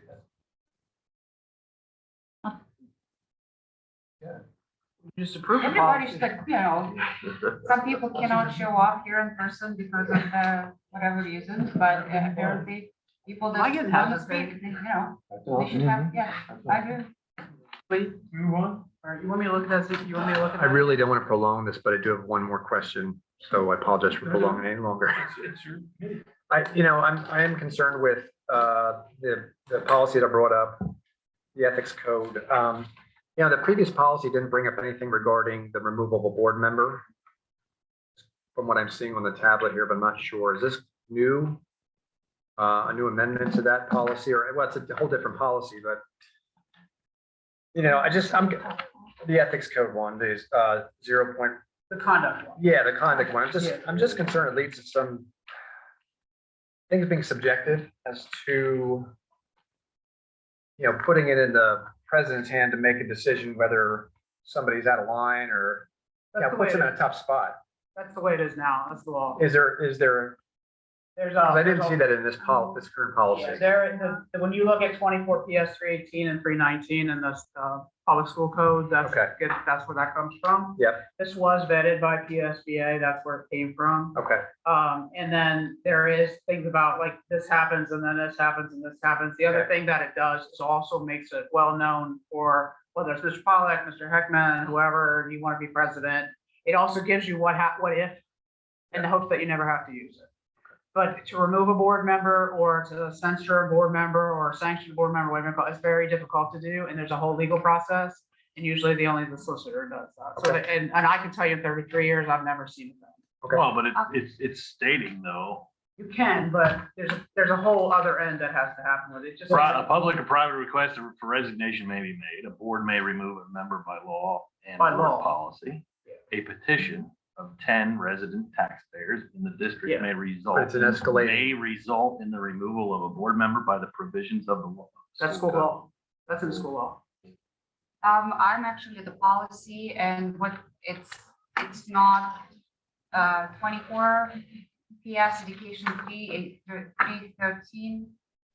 So if the Board of School Directors in any district fail to organize as hereafter provided or refuse or neglect to perform any duty imposed upon it by the provisions of this act related to school districts or being a party to a joint board agreement, refuse or neglect to perform any duty imposed upon it by a provision of this act relating to joint boards or by the joint board agreement, any 10 resident taxpayers in districts, or in the case of distressed school district as defined in this act, the special board of control provided for in section 692 of this act may present their or its petition in writing, verified by oath or affirmation, or at least 3 such residents taxpayers, or in case of this distressed school district by the superintendent or of public instructions. So the thing is, what it says, if the board member fails to perform their duty. So it doesn't put, I guess the definitions that put into this 011.1 are a little bit overbroad of what you would be someone's perception. So here it says the board member can be removed if they don't perform their duty as a board member. Now we have a whole other list of other definitions of why to. Yeah. Actually, I haven't had a chance to read it myself, so I don't know what the other ones are listed. So it goes through. There's like a whole, just big long paragraph, but basically the beginning of it says, fail to organize as hereafter provided, or refuse or neglect to perform any duty imposed upon it by a provision of this act, being a party to a joint board agreement, refuse or neglect to perform any duty imposed upon it. You know, that's, talks about the whole board. If we don't organize as a board in accordance with the PA rules. Right, but this is what's cited in this particular policy for removing the board member. Correct, or a board member refuses to organize. They can But be this is removed from not the board. this is not the So they policy refuse that to take states. the oath or. They refuse to take the oath, they refuse to organize in December, they refuse to show up, they forget to do any of that stuff, they miss 2 meetings for part of organization, they neglect to vote on it and try to abstain from everything under the sun without a concrete reason. That's a neglect of duty, they fail to vote, they fail to prepare for meetings, that's all neglect. Correct. Oh, what's presented is way broader than neglect of board. You want to reduce it. So basically what it does is it goes through the ethics, and then it talks about the delegation, basically that says that everybody should play nice in the sandbox, get along, agree to disagree, not do your, not play board member outside the board meetings, which is all PSBA, which is a consolidation of 11. And then it goes through that, everybody needs to come, the regulations are, is everybody should follow parliamentary procedure, which is basically what it tells you as, that's what this is, the call to order, forfeiting the floor. That's all parliament, that's Robert Rules of Order, that's where all that comes from, censure, expulsion, Robert Rules of Order, the criminal complaint authorized, recess, that's all Robert Rules of Order in the short version, because I don't know if you've ever read the manual, but it's pretty dry reading. And then it goes through the second page, third page goes through all of it. They can't violate executive session. If you do, then that's a violation of board process. Your political views, at the board table versus what you say in your car or at your home is your First Amendment rights. And when you're in here, you represent all students, all teachers, all employees. If somebody steps out of line, if Dr. Markley says something he shouldn't, then you have a private conversation with him. If that doesn't work, then it's basically it's all Robert's Rules of Order. Improper conduct done in executive session, you don't do it in public. And then if it rises to an order where the board decides that somebody is so egregiously violating the code of ethics, which has happened in some local districts, which is then you can censure that person. That has not happened, usually doesn't. They can refer to 318 and 319, which is negligence of duty for not being prepared. And then it goes through what can happen to a board member if they choose not to do it.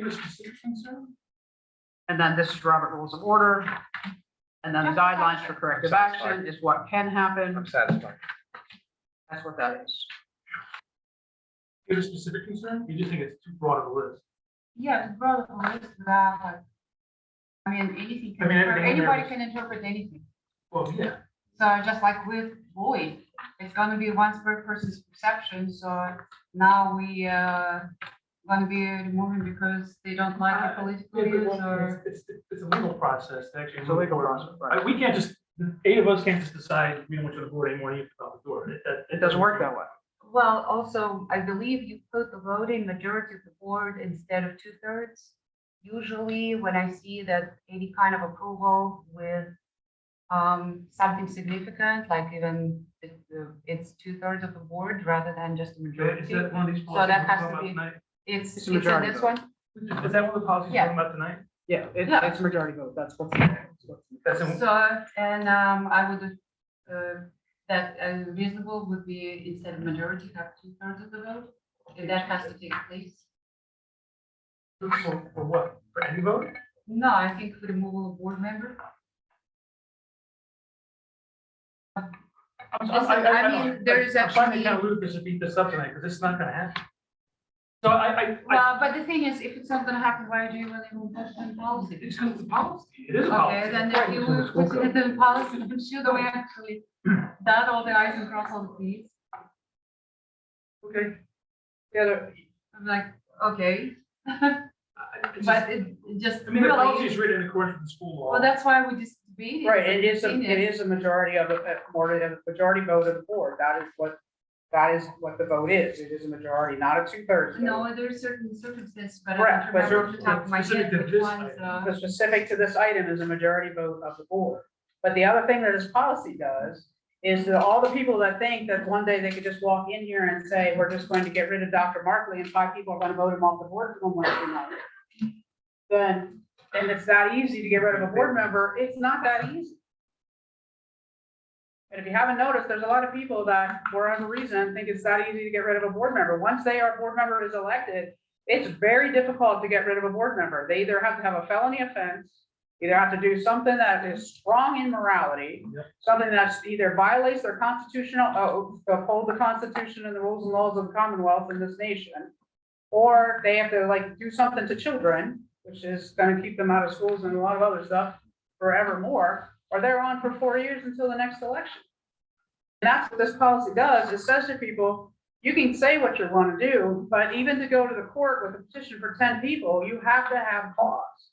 You can't just go and say, I don't like Dr. Markley, so we're going to get him off the board. It doesn't work that way. They elected this board, all 9 of you, and all not, or not to say all 9 of you, at least 5 of you are on until 23, or you choose to quit. The other 4 of you are on until 25.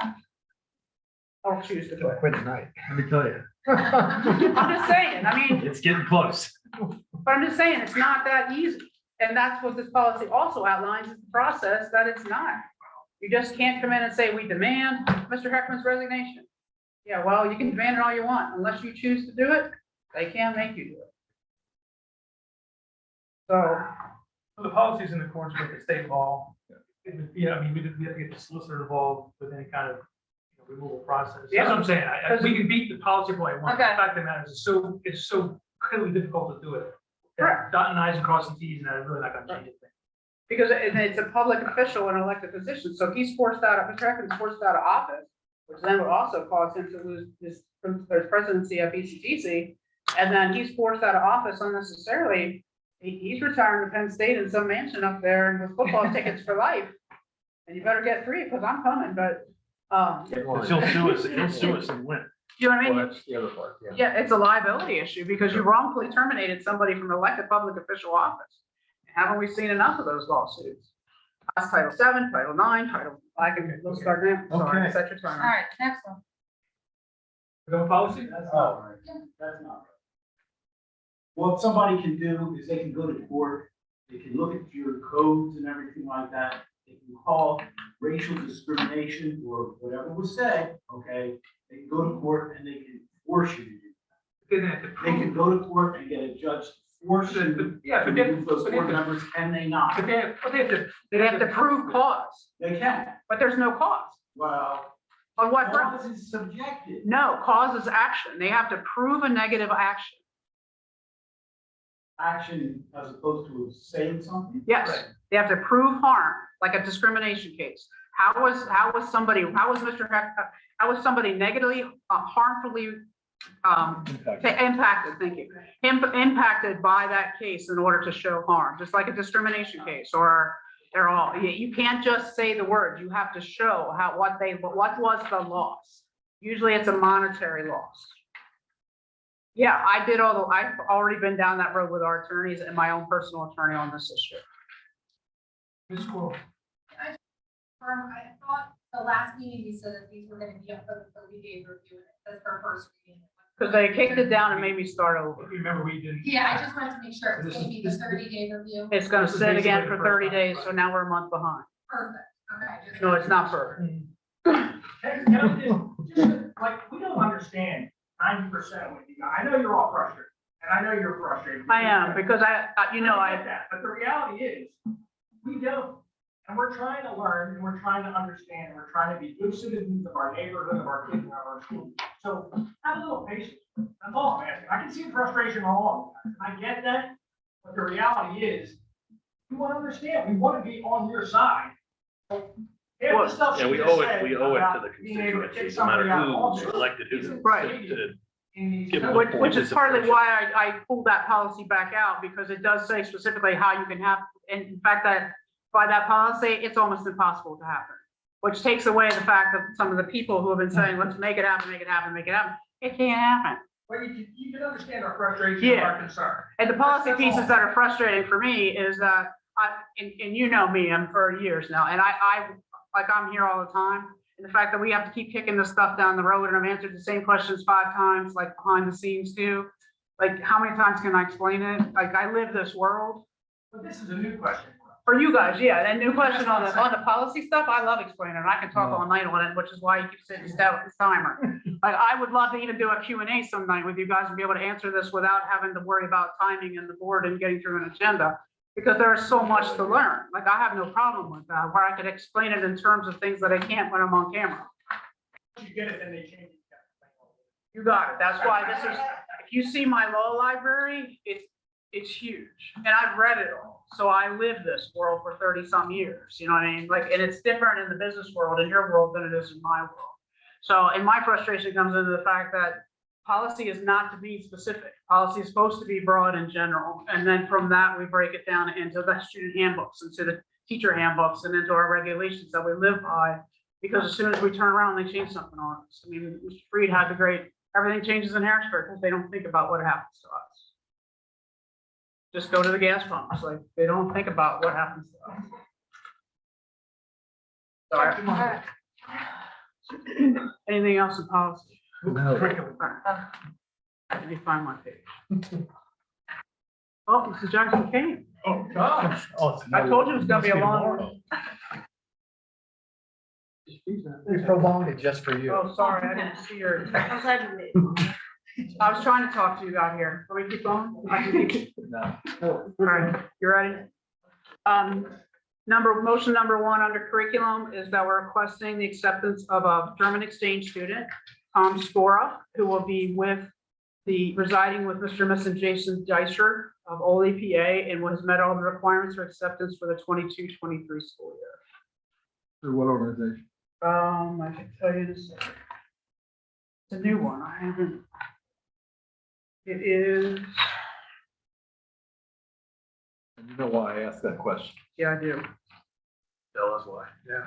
Because in the past, we have had organizations that bring foreign exchange students into our building and have said that these children have certain capabilities, And they don't. and they do not have the capability, for one, like language, being able to speak English.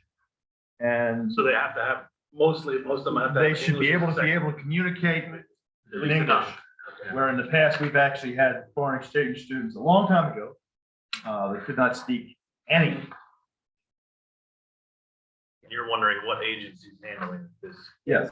It's NACEL, NACEL. And then the other piece I just want to point out for those of you that have been around for many years. This is the son of the father of this young man was actually the exchange student of Jeremy and Jason's parents. So it's a second generation. So Oh, that's good. he will be involved in ag and probably playing football and everything. So they're very excited about coming and then paying it forward. So we're excited about that. He'll be here sometime early August. Hopefully we'll bring him in front of you and get him all set up. And I know the Deichers are very grateful for that. So thank you.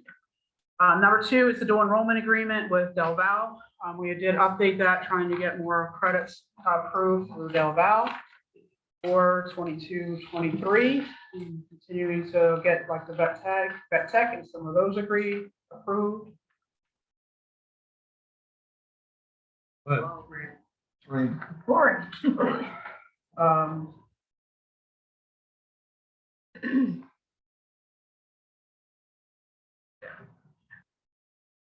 And then number 3 and 4 is the folium, otherwise known as Lorelei agreements for middle school and elementary for next year. For 22-23, that is the trauma-informed care classrooms at the elementary and middle school. Number 5 is tuition contract for placement ratification for new story for one elementary student for the remainder of this year, $2.99 per day. And number 6 is some curriculum writing that we were able to get done in last month for ag business, medical interventions, exploratory ag, which is our 8th grade program, Algebra 1 CP, Algebra 1 academic, plant science and horticulture, first base science CP, which is the new course here at the high school. And then we have, we discussed at STEM advisory, we've rewritten all of 6, 7, and 8, the middle school STEM program to get it much more rigorous with STEM perspectives, automation and robotics, and really much more focus in computer science and 8th grade.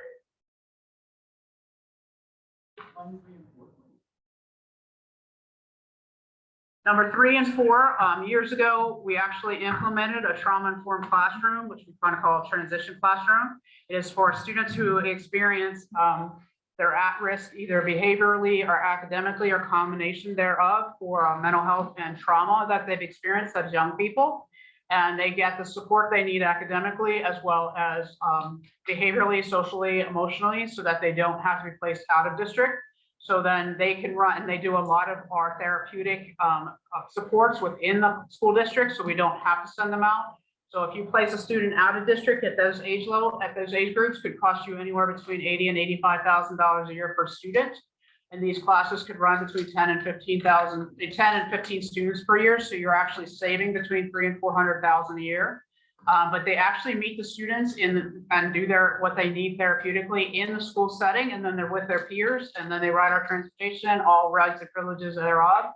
And then they work on what their needs are so that they can be successful in the academic setting within our school buildings without having to leave and go somewhere else.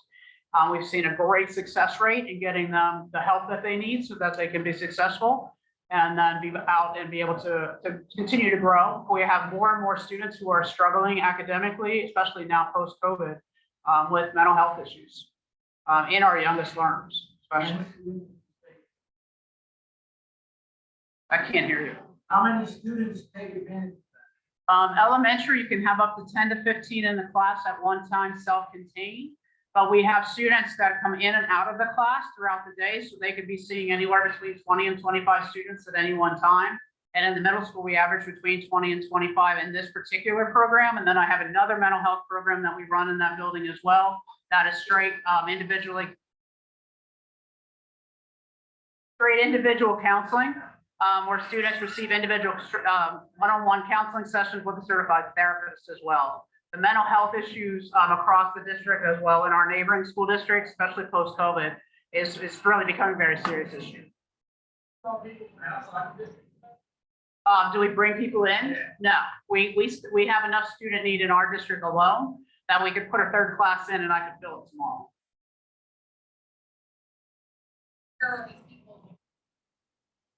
Elementary, they're in our schools. They have a classroom in our schools. They have a class in our schools. We've had it for probably 4 or 5 years now, minimally. They just blend right in. You wouldn't even know they're there. Just like I have BCIU classrooms and everything. They just are part of what we do. But the supports are there for anybody who needs it at any time, whether it's short-term or long-term. Just to try and reach kids from where they're at and take them to where we need them to be. And we have more and more parents that are asking for the help. And it's easier to do it while we have them than because you can't get mental health services for adolescents. As the wait list is like 2 months long. The need is so high and Berks County resources are such a minimal. Can't get them.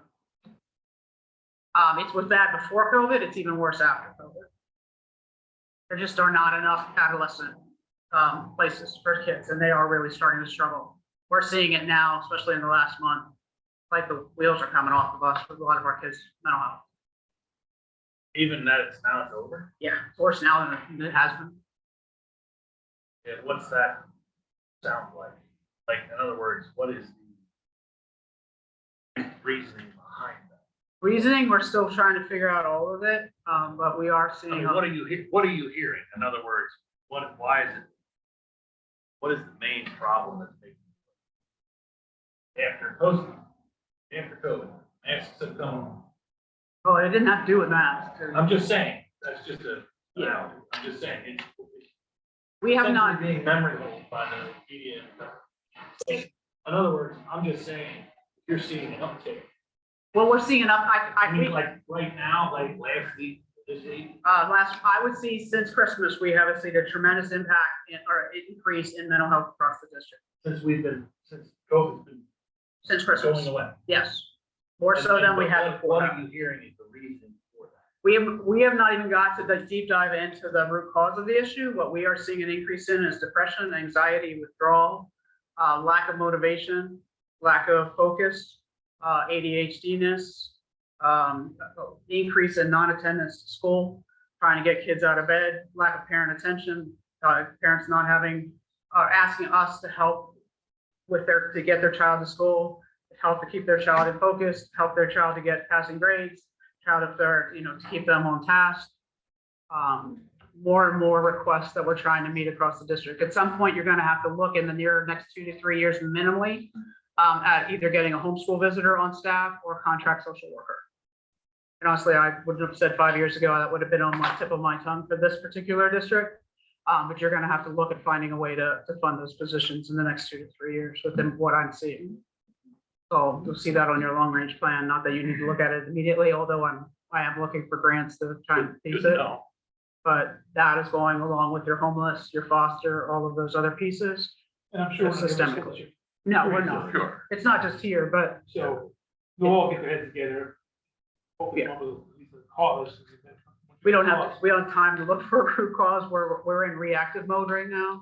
Clearly, the root cause is what it is. It is a lot of things and a lot of times people aren't going to tell us what happened or where or when. We get the child where they're at and we need to get them where they need to be. And more importantly, we need to get them, unfortunately, worry less about the reading, writing and math and more worry about the mental health and get them stable. That's our focus right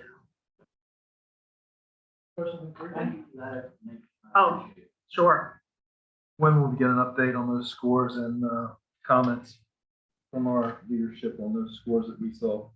Oh, the scores we did in fall. The scores that just came out. Yeah, we did all that in the fall. So we had those scores in the fall? Yeah, I gave them all in the fall. I don't remember those. Yes, we did all the spreadsheets. Remember that? I had all color coded spreadsheets. The ones that were just in the paper? Yeah. I don't remember those. October, I think it was, I gave them. When I had the whole pack of spreadsheets and bar graphs and all kinds of stuff. Yeah, Wow, I wasn't. No. and I did, yeah. Because I think you asked for them. Yeah, I know, but I remember. I Yeah. just don't remember that number being so low. Yeah, high school is one of the highest. High school rocked it. And the others were right on spot for what we projected in October. No, you just talked about those. Oh, no schools, yeah, we knew that was gonna happen. We knew. that. Okay. Yeah, wait till you see We're this, done with first. wait till you see this year, so, PNT. yeah. Remnants. Yes, we do have lots of. We like to manage the turf. That's the new company that you hired, right? No, that's an old company. This isn't the turf field, this is grass. Oh. I thought the same thing, I'm like, why are we doing, for the elementary school, then I had realized it's just a turf company. So it's just grass. So what is their warranty contract, like maintenance? Is that included? No, all they do is grub control and integrated pest management. They treat it for pesticides, grub control, aeration. They do it 2 times a year, once in the spring and once in the fall. All common ground on, these are property transportation ones are the common ground areas. You don't have Except for the, go ahead. except for the water runoff?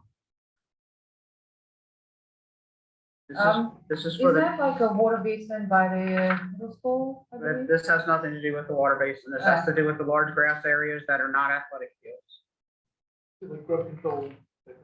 Yep, weed and And bean you don't growth. have a cost from last year, so this. Do I have the cost from last year? Yeah, I mean, you don't have that written here, I just, because. No, it's up about $300. So, Yeah, each contract's up about 300. I don't have. Yeah, and if I wait till April, it goes up about another $150. I've got a Yeah. question. Do they have a list of the chemicals they use, just from a health standpoint? I'm just where my mind goes as far as what they use on, you know. Yeah, and a lot of it's all organic.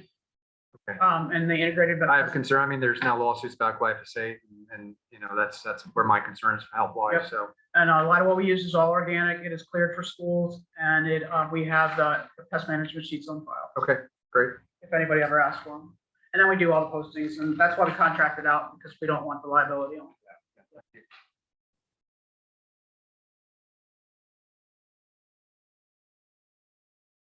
Keep going. Okay, number 7 is the shop specialties contract for next year. Middle school shop, it's maintenance and on middle schools, which we use as maintenance shop, is $650. High school $1490. That is for all the safety and security checks. That does not include any of the repairs they may have to do. They bill that separately. That is to help with the insurance premiums and to make sure that all of it is maintained and the safety guards and all of that is taken care of. That is an annual contract. Number 8 is Pittsburgh Stage. They take care of all the theatrical equipment safety inspections. They take care of the flies. They do the re-weighting of the weights. They also do the curtains. They do all of the bars. They make sure that all do the inspections to make sure that none of the systems are needed any repairs. So that also ties to our liability insurance to make sure that we have no issues there. Number 9 is Reading Bearing and Drive Solutions. That's preventive maintenance on the 4 district emergency generators. Cost for the year is $1310. Number 10 is the district-wide monitoring for fire and safety security systems. Cost for all 3 buildings, $2696. Number 11 is Keystone Pest Control. That's our monthly integrated pest management. That's the bees, the mice, all that other stuff that we do monthly. That's $2550. That's also the same thing. We have all the forms on file for that. And then what we try to do is they do all the traps and try to take them away and, you know, try to keep it all as safe as we can. Number 12 is Pipeview Data Services. We do our sanitation line preventative maintenance. It's $5,000 for all 3 buildings. Middle school and elementary, those lines are drained or what we call snaked twice a year to make sure that they do not back up and then put sewer back into the buildings. That was a huge issue when I first came. High school is done 4 times a year. And since then we have had no issues, which causes no issues with L&I or Harrisburg. If you've ever had a sewer backup, it is a huge mess and it does cause issues in closing the building. Number 13 is the fire extinguisher contract for 22-23, and that is based on the inspections and then based on what he has to replace or upgrade as we pay for what we use. And that does include the kitchen hoods as well in all 3 kitchens. Number 14 is the Raptor Technologies. That's our visitor management system. If you've ever checked in and had to run your ID through and get your visitor badge, it screens for child abuse and criminal clearances. On all 3 buildings, we probably have about 6 systems we use district-wide. The annual fee on that is $1875. Motion 15 is Element Environmental Solutions. That's the 6-month inspections for asbestos. That's here at the high school. It's $500. That is required. We do still have asbestos in the tunnels. So whenever you decide to build a new high school or renovate this one, you get rid of the last part of the asbestos. It's not anywhere issue for students. We have nothing exposed. There are no issues with it, but we are required to have that inspected every 6 months. If you've ever been in the tunnels, you would see it. It's that even the guys, when they're down there, it's not a danger to them either. So we don't have an issue with that. I don't want that to be out on Facebook as now we have an asbestos issue, because we do not. But we are required to do that. ProAS Energy Management Program, we do treat our water. We have it analyzed. You also see coming up probably either Wednesday or next week, also our water treatment. We have to test for water. It is required to test for lead. We do also test for everything else through our drinking water, just to make sure that our water is safe for drinking and cooking and everything else that we do. But this one is for our water treatment and that's 2390 for district-wide. Number 17 is contracts for the joint purchasing board out of the IU, art supplies, classroom supplies, and custodial supplies. We do both the BCIU bid to save us money. And number 18 is van and bus drivers for 2122, and Kristen Rothenberger, Nancy Stump, Tim Kermer, and Kevin Cicero.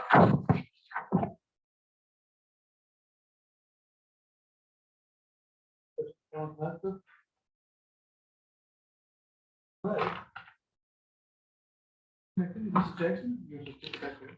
Can we keep going? Keep going. You're on a roll. I am on a roll. Only have about 4 hours to go.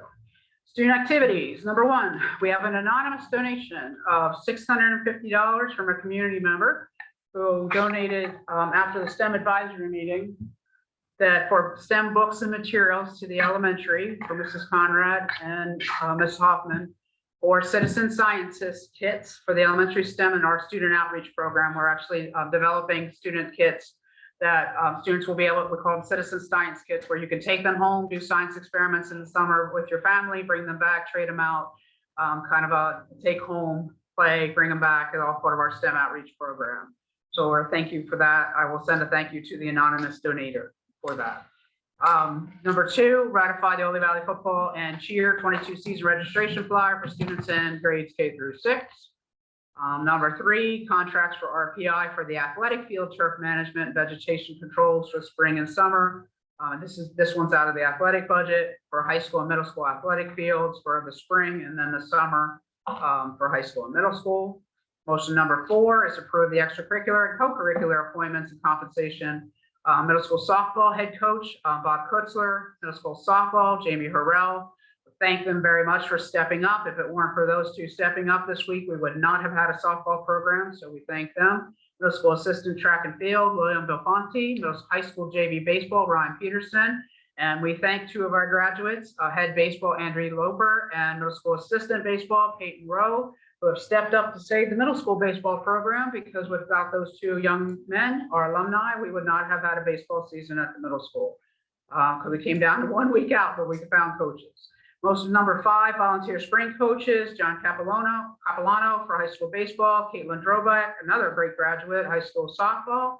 Motion to approve spring game help, John Capilano, Angie Marino, and Christine Droback. Because it's athletics.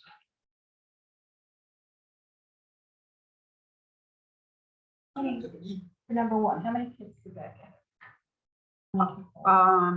We think that will probably get, off the top of their heads, they're thinking 40. 40 with some replacement supplies to put back in. And then they're building up, when Mr. River, he's building like a little chest thing to keep them in. So you can take like this one out and then like labeled robotics and put that, and then they can, almost like a make and take box. So when they come in for their academies and tips and all the other summer programming, take them out and put them back in. And that way, when the library's open, they can kind of do an exchange stuff with that. Yeah, we're pretty excited. Mrs. Conrad was really excited. Yeah, that was actually a result of last week's foundation and their open house and everything they did for their 25th, when they were, the individual was talking with the one book and talking about all the STEM and STEM advisory, and came out of that. And then he decided to give the money to take it to the next level, because we were struggling to find a grant for it. I was pretty excited about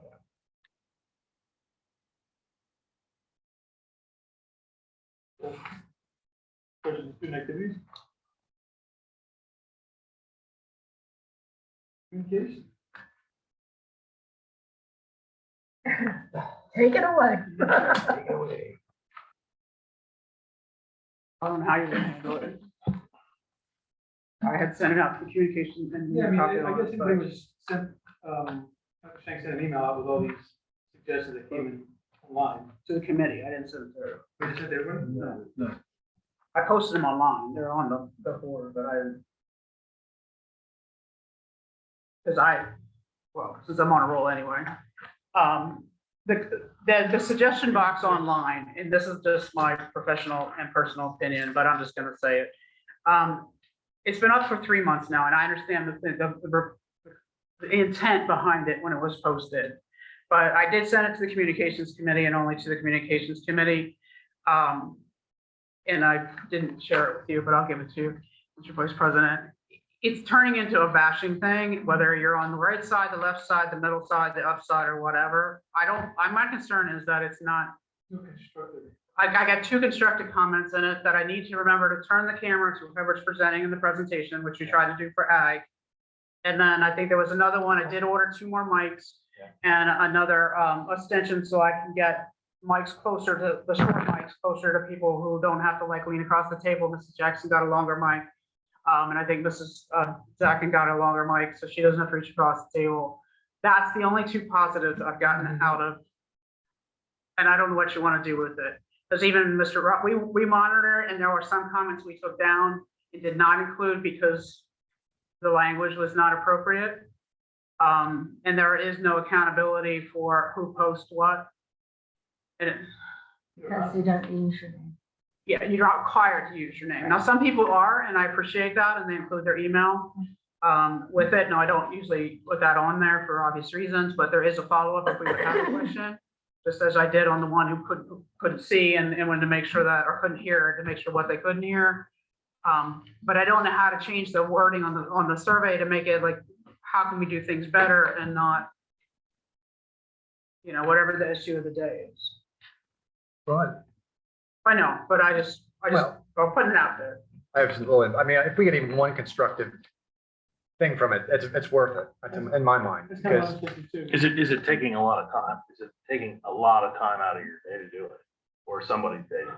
Well, we end up having to take it, then we have to screen it, and then we gotta scan it down, and then we gotta like redo it, and Yes, but the other problem is, because they're presented in a public meeting, they have to go into board minutes forevermore. So all of this stuff is in board minutes. Well, some, most of the board has not seen it or received copies. Well, that's because if they've looked at it online or That's not. all online there. I guess we could receive suggestions in other ways, just through a basic email to the board. Through our email. And drop. We tried. Well, I mean, I guess that goes back to like what you had said earlier. If a suggestion, like there's no reason why that somebody can't say, can you please turn the camera tonight to view it, which I never thought about getting up to do, which, okay, well, like we can do that, or somebody remind me, or somebody out there remind us when we have a presentation. But you have another way of communicating now that you all have emails. Like, I'm not sure if I was looking, like when I came, I went through a lot of the board minutes. If I was a new person and trying to look back at history, I'm not sure I'd want to be seeing that. No, because it's so negative. And so, So I'm just looking well, at and it's communication people. also something that there's absolutely nothing that we can do about. Correct.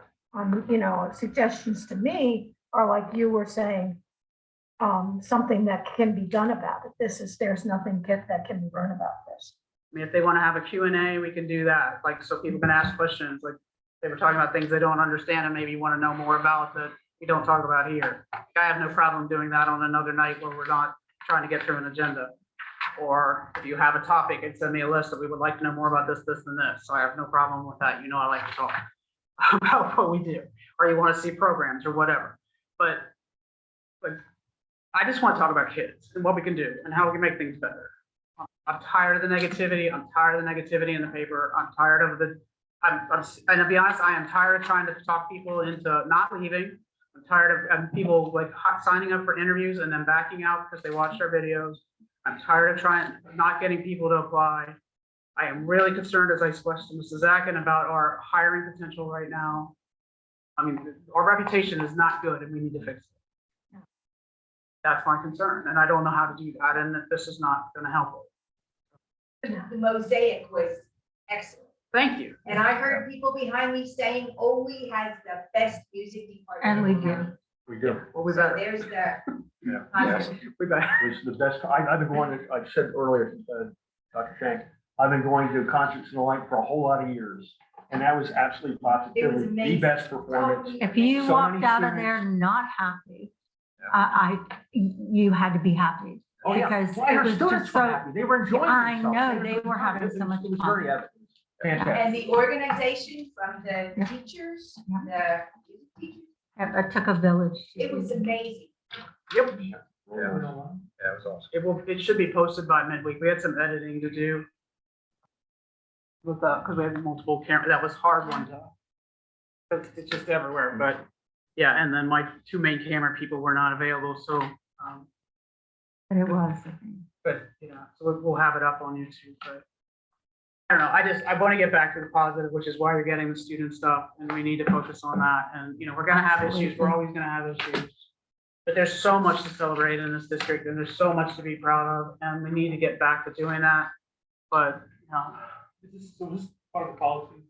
what is? Is it difficult to vote or? No policy. No, I just need I need direction from the communications committee to either Well, take it I down or think leave at it this- up, and I think at this point that it's not in. maybe it's something we should take down, with giving them the reminder that if they have any suggestions or anything like that, They then can they should email. They can email me as the chairperson, and, then I can hand them off to you or to you. I don't care, but this is not working.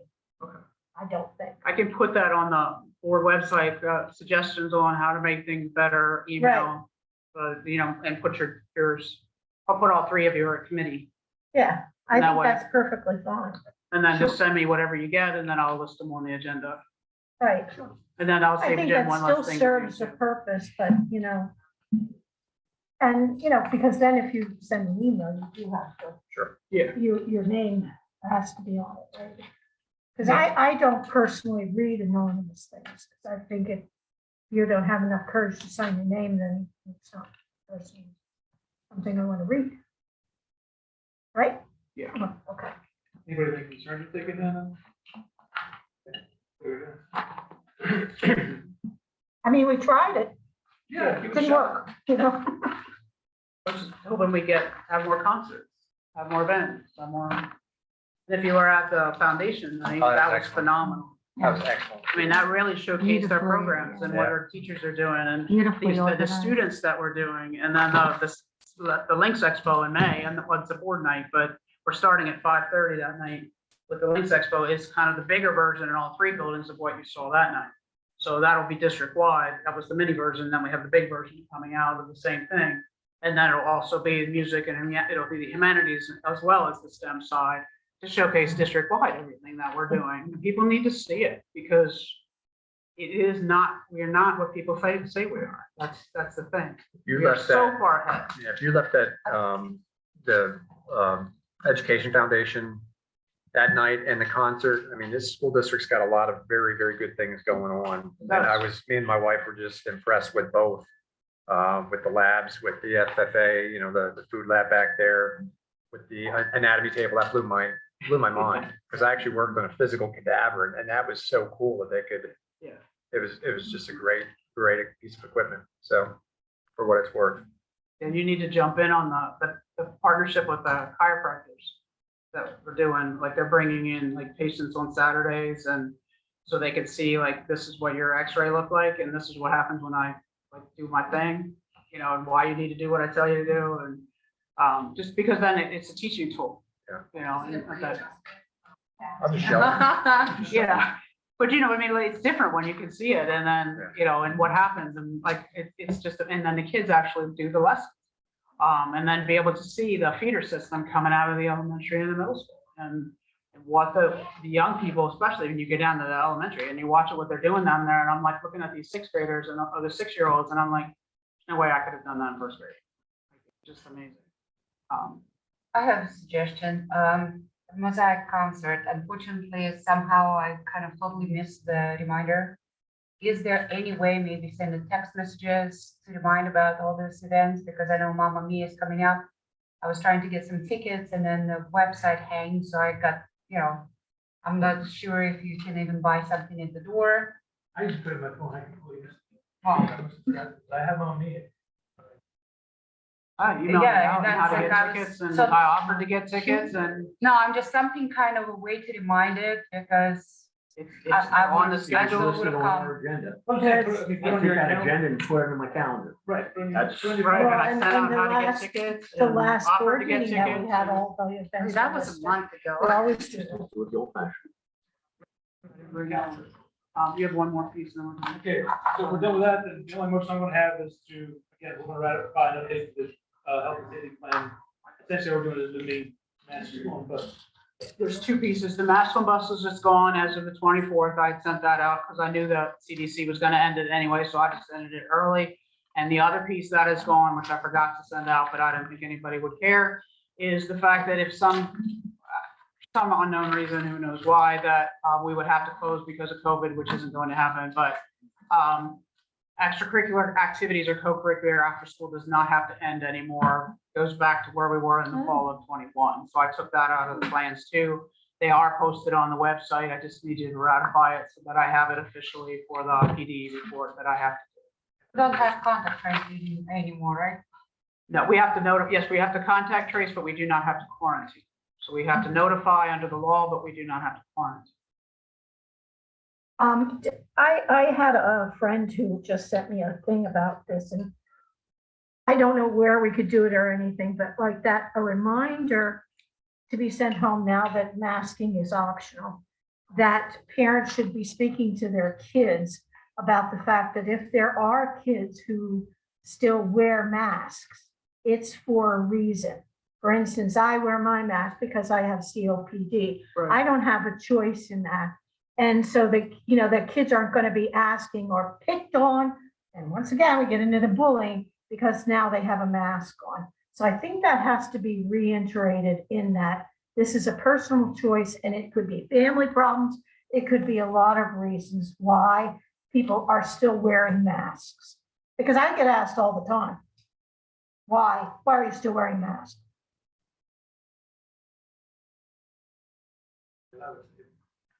Yeah.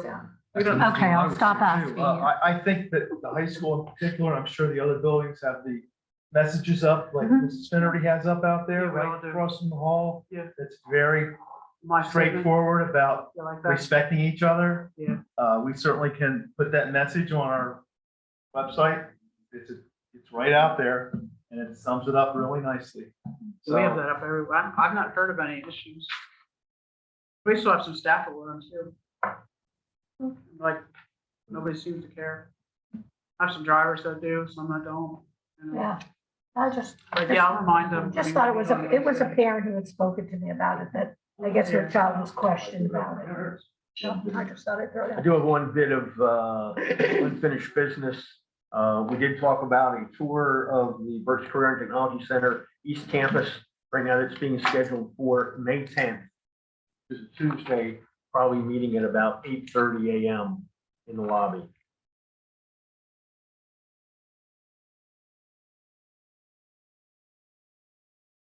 Well, I've got a bit of new business. Came to my attention. Yeah, a ninth grader, very close to me. You go to 103, 104 English 1 CP. You go down here to one novel. If I can find it here, The Perks of Being a Wallflower. Oh, yeah. Shall I read it? Shall I read the section that the teacher said it's a little sensitive? You don't have to read it if you don't want to. That's 2 pages. Yeah, 30 and 31 to be. Is everybody aware of this? No. Read it. You might want to, any young ears might want to disappear for a little bit. Fair warning. Well, is there, Scan them and send it to us. scan them and send it. Scan the pages and send them to us. Scan them, send it to us. Use email. It's been in the curriculum for, Sport group. it's board approved. That doesn't mean I read the book, sir. Well, my point is, this is scary. Scan them. send it Can to you just read it? oh, it's child language, I don't necessarily want that. I mean, there's not swearing and cussing. It's, what's the word? It's not suggestive. It's clean language. It's not slang, but it's an explicit thing. I prefer not to do it. Yeah, I would think. I mean, so If it's bothering you that much, we shouldn't be. I don't want Reading to it. broadcast. Yeah. the point I'm trying to make is, and I don't want to offend anybody, because there could be somebody's 5-year-old sitting Right. next to them on Zoom, and I'm serious, like, this is not good. And, you know, look, I'm gonna tell you right out, I showed it to my dad, he's like, absolutely not. And actually, these pages that it's on could have just been stapled together. He said if they had books when he was in, and he was in when, 2012, yeah? 2012, 13, something like that. They had a black amount. So why do we have this in? I'm not exactly sure what to do about this, because it's been in so long. It's frustrating that I had to find out about it. What for attention for? This is the. I just found out about it last week. There's never been a book challenge on. There's a process for it. So what's the process? You have to file a book challenge. But how did it even Parent get? does. How So did it is there even a get to form? the current? Contact Mrs. Spinner if she has a form. It's kind of irrelevant now how it got there, right? I mean, it was an approved book. No, it's totally irrelevant because you don't. No. The fact of the matter has been approved, so if there's a challenge, we'll adjust the challenge. But Or I'm how not, we I go can't say forward? explain how it got into the curriculum. I'm not aware if it's been in. I'm just gonna give you the real extreme, clean Cliff Notes version. Is there a reason to do that? Yeah, Why? because people I need mean, to no, know. everybody. Parents need to know, parents need to know, and it's gonna be Give us the PG-13. title of the book and the author. That's all you need to do, and the pages. Right here's the Oley Valley School District. And I'm not trying to be ugly here. This was. It's basically a forcible rape scene explicitly explained. And oh, by the way, don't read it. It's sensitive in nature. You don't have to read it if you don't want. Let's just do the book challenge. Let's put the book challenge. So you're telling me nobody challenges? Nobody. But how does it even get to the curriculum? There's like thousands, millions of books, billions of books. Because it's a highly recommended New York Times bestseller. I don't care what the New adolescent York Times literacy, says. Adolescent. I mean, Star first of book all, recommended. it's an epistle, right?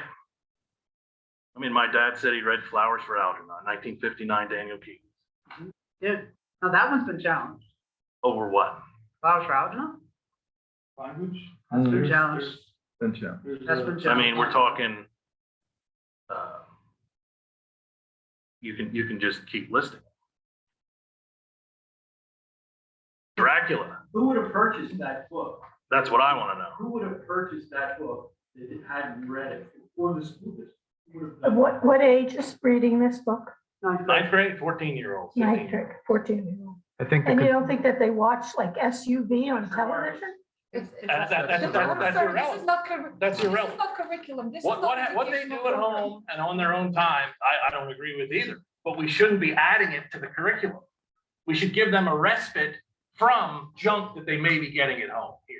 I think I'm we not- should all read it so we know what he's referring to Yes. before we make judgment. I really do. And I think the concern is, and I'm gonna read this tonight because Ben's in ninth grade, my son. And if there's some things in there, this is the concern I think Aaron shares, is that if that's in the curriculum, what else in the curriculum that we don't know about? Because quite frankly, we've all got jobs, we're all busy. And I mean, I've seen a change in culture over the last, 20, 30 years. And what was perfectly, what is acceptable now was absolutely not acceptable 30 years ago. There's a sliding scale of what we're allowing with morality. So I think my concern would be if that's in the curriculum, what else in the curriculum that we don't know about that we are maybe approving? So I'm going to read that tonight. I'm going to get a feel on what Aaron's referring to. I think we all need to read it so we know what this discussion is about and not come to judgment until we read it. And we come back to the table and talk I about it. don't have a problem with clean version of it. I mean, those 2 pages, you can explain that very simply. Take 2 pages out. Exactly. You can just staple them together. Which may be the outcome of the book challenge, but I need the book challenge to run the process. How do you do that? I'm sorry, Aaron, but from what I understand, from what was read to me, this is pretty much a rape scene. So this book okays violation, sexual violence. Oh, you're making a judgment. You haven't read I'm yourself. sorry, but this is, because But you're making a judgment. You haven't even read it. Read it first, and then we'll discuss it. okay, All right, so I'll tell you what it it was is. read to me. Here's the book. It's called The Perks of Being a Wallflower by Stephen Chbosky.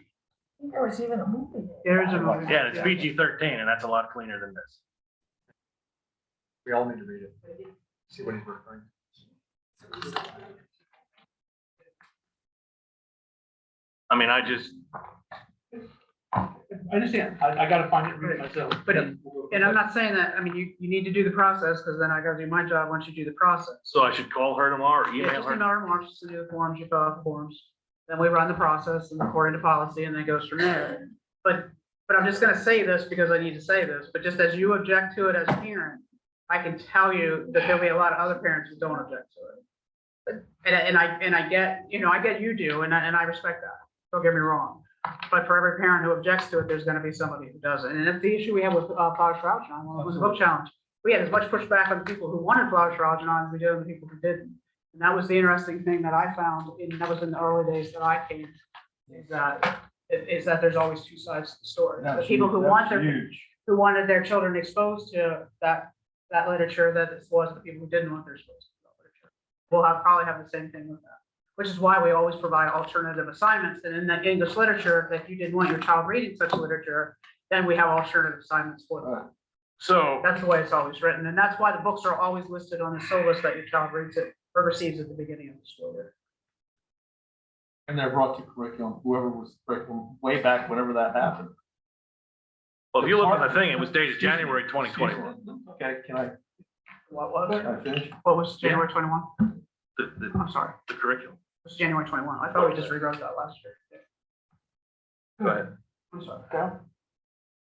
Years ago, whenever this was brought forward, departments set down curriculum, individual teachers did curriculum, they put a reading list together. Those reading lists then are sent to Dr. Schenk, or at one point we had an assistant superintendent who would sit down and go over all those things. And then it was brought to curriculum. It was brought right through to the top. And then it was brought to curriculum committees who looked it over and said, you have done your diligence and you presented what needs to happen. In the past, when things like this took place, when parents said, wait a minute, I object to page 7, then we had an alternative assignment for that parent and for that child. Still do. And we still do that. And as to say what else is out there, there could be other books that have individual wording or pages or words that are profane that are there. I can't say that I could sit here and rattle off 12 books that are inappropriate. Because once again, as we said, we're not here to do discipline. We're not here to say, I'm going to read every book. As you even said to me, are you reading this whole book? And I said, yes, I was reading that whole book. I would try and do my due diligence. I don't know about that book. Just like I'm not Mr. Curriculum. Okay, it would come through Dr. Schenk, and that would come through the board. And again, what I respect is you brought it here because I didn't know. And Well, then my job is to then look at it and read it, as Dr. Fackett said, and say, you know what? I agree with you or I don't agree with you. But to read it all right now, Well, I'll be honest with you. That section is awful. It does not belong in a ninth grade, in a ninth grade classroom. And you don't have to read the whole book to get the context. just read that. You just read I that, got you. I'll read it. 30 and 31. I will read it. And my other point to this is, that's why we're trying to slow things down here a little bit. And this was a direct kick in the rear to me, sitting on the board, that I missed this in the beginning of the year. I should have been looking. As a parent, you work, you're dealing with running kids, you're doing whatever. We're taking the board's word. This is good stuff. That's what a lot of people do. They elect board members and they trust what their decisions are. And then we're hiring the administrators, and then the board members are then trusting them. You get what I'm saying? It's this whole chain. And here we go. This slipped to me.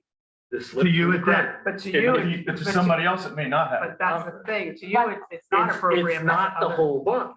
Right. It's just this. But Well, to you and not- other people, that page, That- two pages that- are. In that's some of the irrelevant. other books with my own daughter, There's no but it's not irrelevant. place. There's no place for a pornographic depiction in a ninth grade classroom, period. Of our language, Your opinion. there are zillions of books.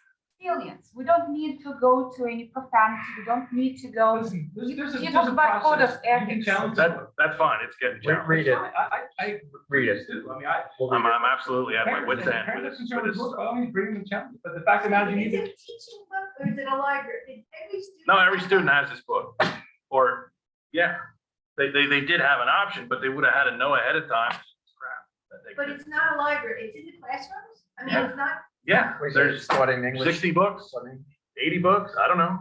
English 1 CP. Grade 9. How does that help the children? Sir, I'm not gonna debate. I haven't read the book. I can't even sit here and make a judgment on it. I haven't, most of us haven't. And again, I appreciate Mr. Keller's concern, but I have to, We'll read just it. as I mean, Dr. there's Schenck far said- better books written Just in as that you said format. 3 times now, there's our parents out there who won't have a problem with it. We have to weigh all. Can I ask you a question? Sure. If you have a parent, if you have a group of parents that are gonna be for this book, the rest of us are subjecting our kids to, because of parents that want their kids to be subjected to these kind of things. If their parents want those kids to be subjected to this, they can go buy the book and do it at home. Why does the school have to subject everybody to it? But because she's we have to already go- said that your child doesn't have to read that book. Yeah, but we didn't know it ahead of time. Yeah, but. We, as a parent, we would have had to have literally read this book to say, okay, I'll let my son read that book. Now, who does that? You don't know until you get. Who does that? Jamie just told me. a We couple took it, seconds we ago. took it for granted, the He's done a good administrating. job of reading all his books, but he got lost because there's so. You many understand what I'm out there, saying? and you got- Well, I'm also, but we also had a teacher that said these pages might be sensitive. Right. So, I mean, she prefaced it, she wasn't trying to slide it in there. She prefaced it that, and I would say if the child went home and said, Dad, I don't know if they said I might be sensitive about this. And then at that point, a parent could say, I don't want you reading this if there's an issue there. Wait a second, All so right, the so- teacher is so- not communicating with the parent, the teacher just passes it on to the kids, hoping that eventually the parent is gonna get the message. First of That's all, you laid not the out, right you laid chain out of a pack of commands, in my cookies on the opinion. table and said, as long as there's one when I come back. I mean, what do you think a 14-year-old's gonna do? Don't read it? No, you gotta black it out. You gotta take it out of it. Content should not be. It should, it's for privileged eyes only. This is not the option. Adult. It's exactly right. They should not have the option to see it. And if you're asking the student to relay that information back to the parent, you could say, hey, it's sensitive. Right, kid in world. It's not the teacher's responsibility to actually contact parents about the sensitive content because they are underage. You're asking me as a teacher, an old teacher? Absolutely. I think we all need to read it. So, Absolutely. I know what we're talking about. But if you're asking me a simple question, Right. I always preface anything that was controversial, so the two parents. not to make a only decision. not to the parents Thank you. saying, and that was back in the old days, and also I would also send home, which never got there, a piece of paper explaining that to the parent, but I would also make sure they got the information. That they could say on page 92, there's a comment, be aware of that comment. And I don't know if Thank that you. teacher did or did not do that. I'm not sitting here to judge the teacher, but at least the teacher understood it was a sensitive part in that book and said, look, some of you may be bothered by this. So I have to read it. I can't say anymore. All right, so just to answer his question or to expand on it, that was a perfect question. If they're sympathetic to this book, the people that are for it, that they're asking us to be sympathetic to it too. So why aren't they then sympathetic to our disdain for it? Like, how do you get along now as a society? How do you get along? And we leave those Do controversial. you understand what I'm saying? How, things if we gotta be sympathetic to them being sympathetic to this, how do they do the same for us? Well, what's best for. So the point is, it shouldn't be What's here. best for the children, not what we say, what's best for. the That's right. Yeah, but who decides that? We do. Parents do. And the parents, we and the parents. That's the point she's making. That's why you have a choice. But you don't have a choice when you're relying on your kid to look at it on his own and then go home and say, the teacher said this could be bad. So if we take every potentially questionable book out, you don't like the book, I don't like the book, she doesn't like the book, we take them all out, we're gonna have a stack of like 5 books available to read in school. That would be You valuable. will, sir. You will, because I can find every book on this shelf is gonna have something that really upset somebody. It's just the way it is in this world right now. Yeah, but this is porn. I see, all those Stephen King books over there, I can tell you right now, if you feel like that, you better take all of them off the shelf. I've read every one of them. But they're great books. How old were you? Right. How old? I started reading them in high school. Well, don't, I mean, Stephen King's been writing some. That's the way the world is today. For instance, some people post things on their, social media that everybody They need hates. to have a respite And other from it. people hate, and they think it's perfectly all right. How do you deal with that? Compromise morals These is books are- perfectly the all right. book isn't there just. There's a purpose for it. Now, Well, and I am sorry, I this haven't is- read it, so I can't tell you what it is. It's bad. I agree, it might be bad, but again, If if I ran out there, things that kids should read that book. And If you you try absolutely hard don't enough- know the teacher somewhere put down a thing saying this could be sensitive. Why are you brave with that? This is desensitizing. If you say hard, if you No, persist It hard should enough, not be added to then- in school. she will submit. And it's in sexual content. Did you read it? Yeah, it was, somebody read it to me because I was contacted by another I parent. think we also have to look at the whole book and not just two My pages kid is of not it in to the find out grade, what but I the will believe it. validity in the book. I think you need to read Because it that. could be very valid, except for those two pages. That, Yeah. I wouldn't argue that, but Ah. there's no reason it can't be, it couldn't have been edited. That's my point. Right, but why? add That's the book exactly if what not I'm- add the book? Aaron, I don't know. If he, No, but I mean, if the author, The key to the whole process is the book challenge, and we've not had a book challenge. So how can you edit two pages if we're not had a book? how did it challenge? even get there in the And first? then the other piece is that our English department has vetted all of those books and they have read all those books, and they've been vetted on a national level, and they're from the national recommendations, and they're they're not just randomly picked off the list just because they look nice on the movie screen. And those people But should if you not. do the book challenge, then you can get to the answers that you're looking for, but you're also dealing with a whole group of community people who have very different values and what may go through the same issue with maps. You didn't like maps, there are a whole lot of other people who did like maps. There are a lot of people who like that book, and those two pages may not face them because they're in a book and it is a book, where it does bother you. So we have to look at it systemically for all students and value all people's opinion and find the middle ground, but it has to start with process and policy. And it doesn't start at this table. It starts by you contacting Mrs. Finnerty and wanting to get a paperwork. It starts there and goes from there. The problem with the book challenge is that they started out of order and didn't follow the policy first. They don't start here. I think we all have homework to do. We all need to read it. So we know what we're arguing about. Just one little comment. We spent at the beginning of the meeting, a half hour to 45 minutes on bullying sensitive children. That book, that's my point. bullying. Oh, this worse. You're ramming it down. You're against bullying. Way worse than bullying. Well, It- we're against- the- we're the against girl was being It's bullied. justified, And nobody Right. did anything We're about all against it. really it. to It is rate. disgusting. Is the teacher saying, guys, hey, no means no. No, don't read it, it's sensitive.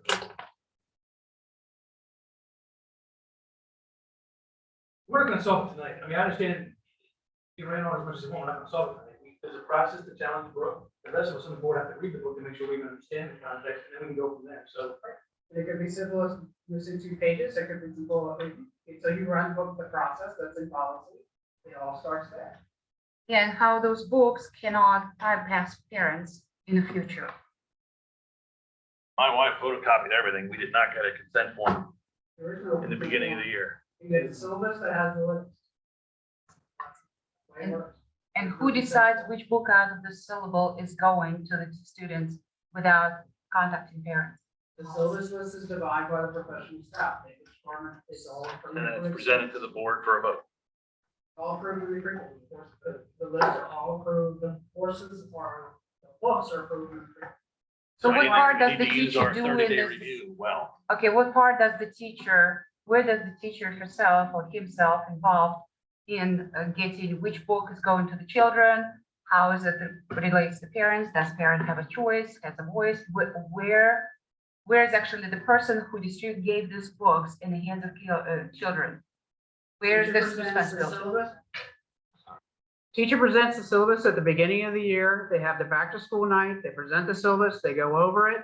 It's easier to Google the title. You could look at the content of the book. If a parent has a problem with it, they contact the teacher, they provide an alternative assignment. I'm just as much to blame here for this book being in my kid's hand. I'm not gonna lie to you. I take it, we've been complacent too long. I took it for granted that this was gonna be safe in here in Oley. So I don't even, I just. Okay, you either trust them or you don't. That was your words the other month. Either trust them or we don't. This is not trustworthy. So it's just, Again, as she said, I respect your opinion, but that's your opinion, and we'll find parents that will, if this gets challenged, we'll have parents in here say that that's a phenomenal book and blah, blah, blah. She said, we're gonna have to find that middle road. Aaron, I appreciate the fact that it follows you with that. I do too. I respect that too. It's just we represent all, not some. You know, and you know I was against masks, but I had to represent the people who wear masks as much as I did the people who don't wear masks, and I didn't like wearing masks. I have the same issue that Miss Perry does. When I go to large crowds, I have to wear one too. If I'm sitting in my office, I don't wear one. But it's the same thing. We represent all students and all parents, and we have to value everybody's opinion equally because everyone is important. And the teachers are the ones who that is their specialty, and they vet all those books, and they have read all those books, and they have analyzed all those books. They are required to meet the standards as they are written, which is a balanced literature and it's current literature, and it is vetted on a whole series of levels. Dr. Schenk, I understand you're trying to make parallel with masks, but unfortunately, in my opinion, morals and masks are way world apart. And especially when it comes to sexualization and If that's your opinion. it's But that's- tribute to rape, But it's normalizing when the person says no, just keep persisting. That's Read exactly what it, judge for yourself, I have read it. I've read it and I've seen the movies. and it's So, And- I just want to say No, something Mr. here that we have to remember. first. She wins. Finish topic. Popeye dinner on or not? No. No. No? No. No Popeye. No, Papa. Thank you. Thank you. I That was gonna say, that was an also easy one question. thing Thank you, that Mr. we're all Freeman. fighting for is parental choice, and you guys have the right to choose for your children, but we can't be choosing for other parents. That's what our fight is. Parents have that opportunity to make that choice, and Aaron, you may have missed that opportunity with value for your child, but you have to remember, other parents can make that decision. Can't be making it wrong. You need to make it for your own. I think that's. That's exactly, that's a good point to this. We need to be better at monitoring this stuff And making people aware. and making people aware. There you go. And it's not just in school. Like, I mean. Oh, absolutely. It's not just responsible in for school. here. It's in friendships, it's in movies, it's in video games, it's where they go, it's what they do, it's where they hang out. Like, parents need to be aware of what their kids are doing. You don't expect it from the teacher to hand it out. But you and can't keep not blaming the knowing school about it. system for parents not being aware. We cannot Oh, be. no, I mean, you I'm know what I throwing mean? my own self under the bus, trust me. Yeah, I know. Trust me. I respect your opinion. I just, my job is. I just wanted to make sure it was clear. Doing it. But No, that's fine. I am good, but I just. We're done already? That was early. Yeah, right. We have 15 more minutes.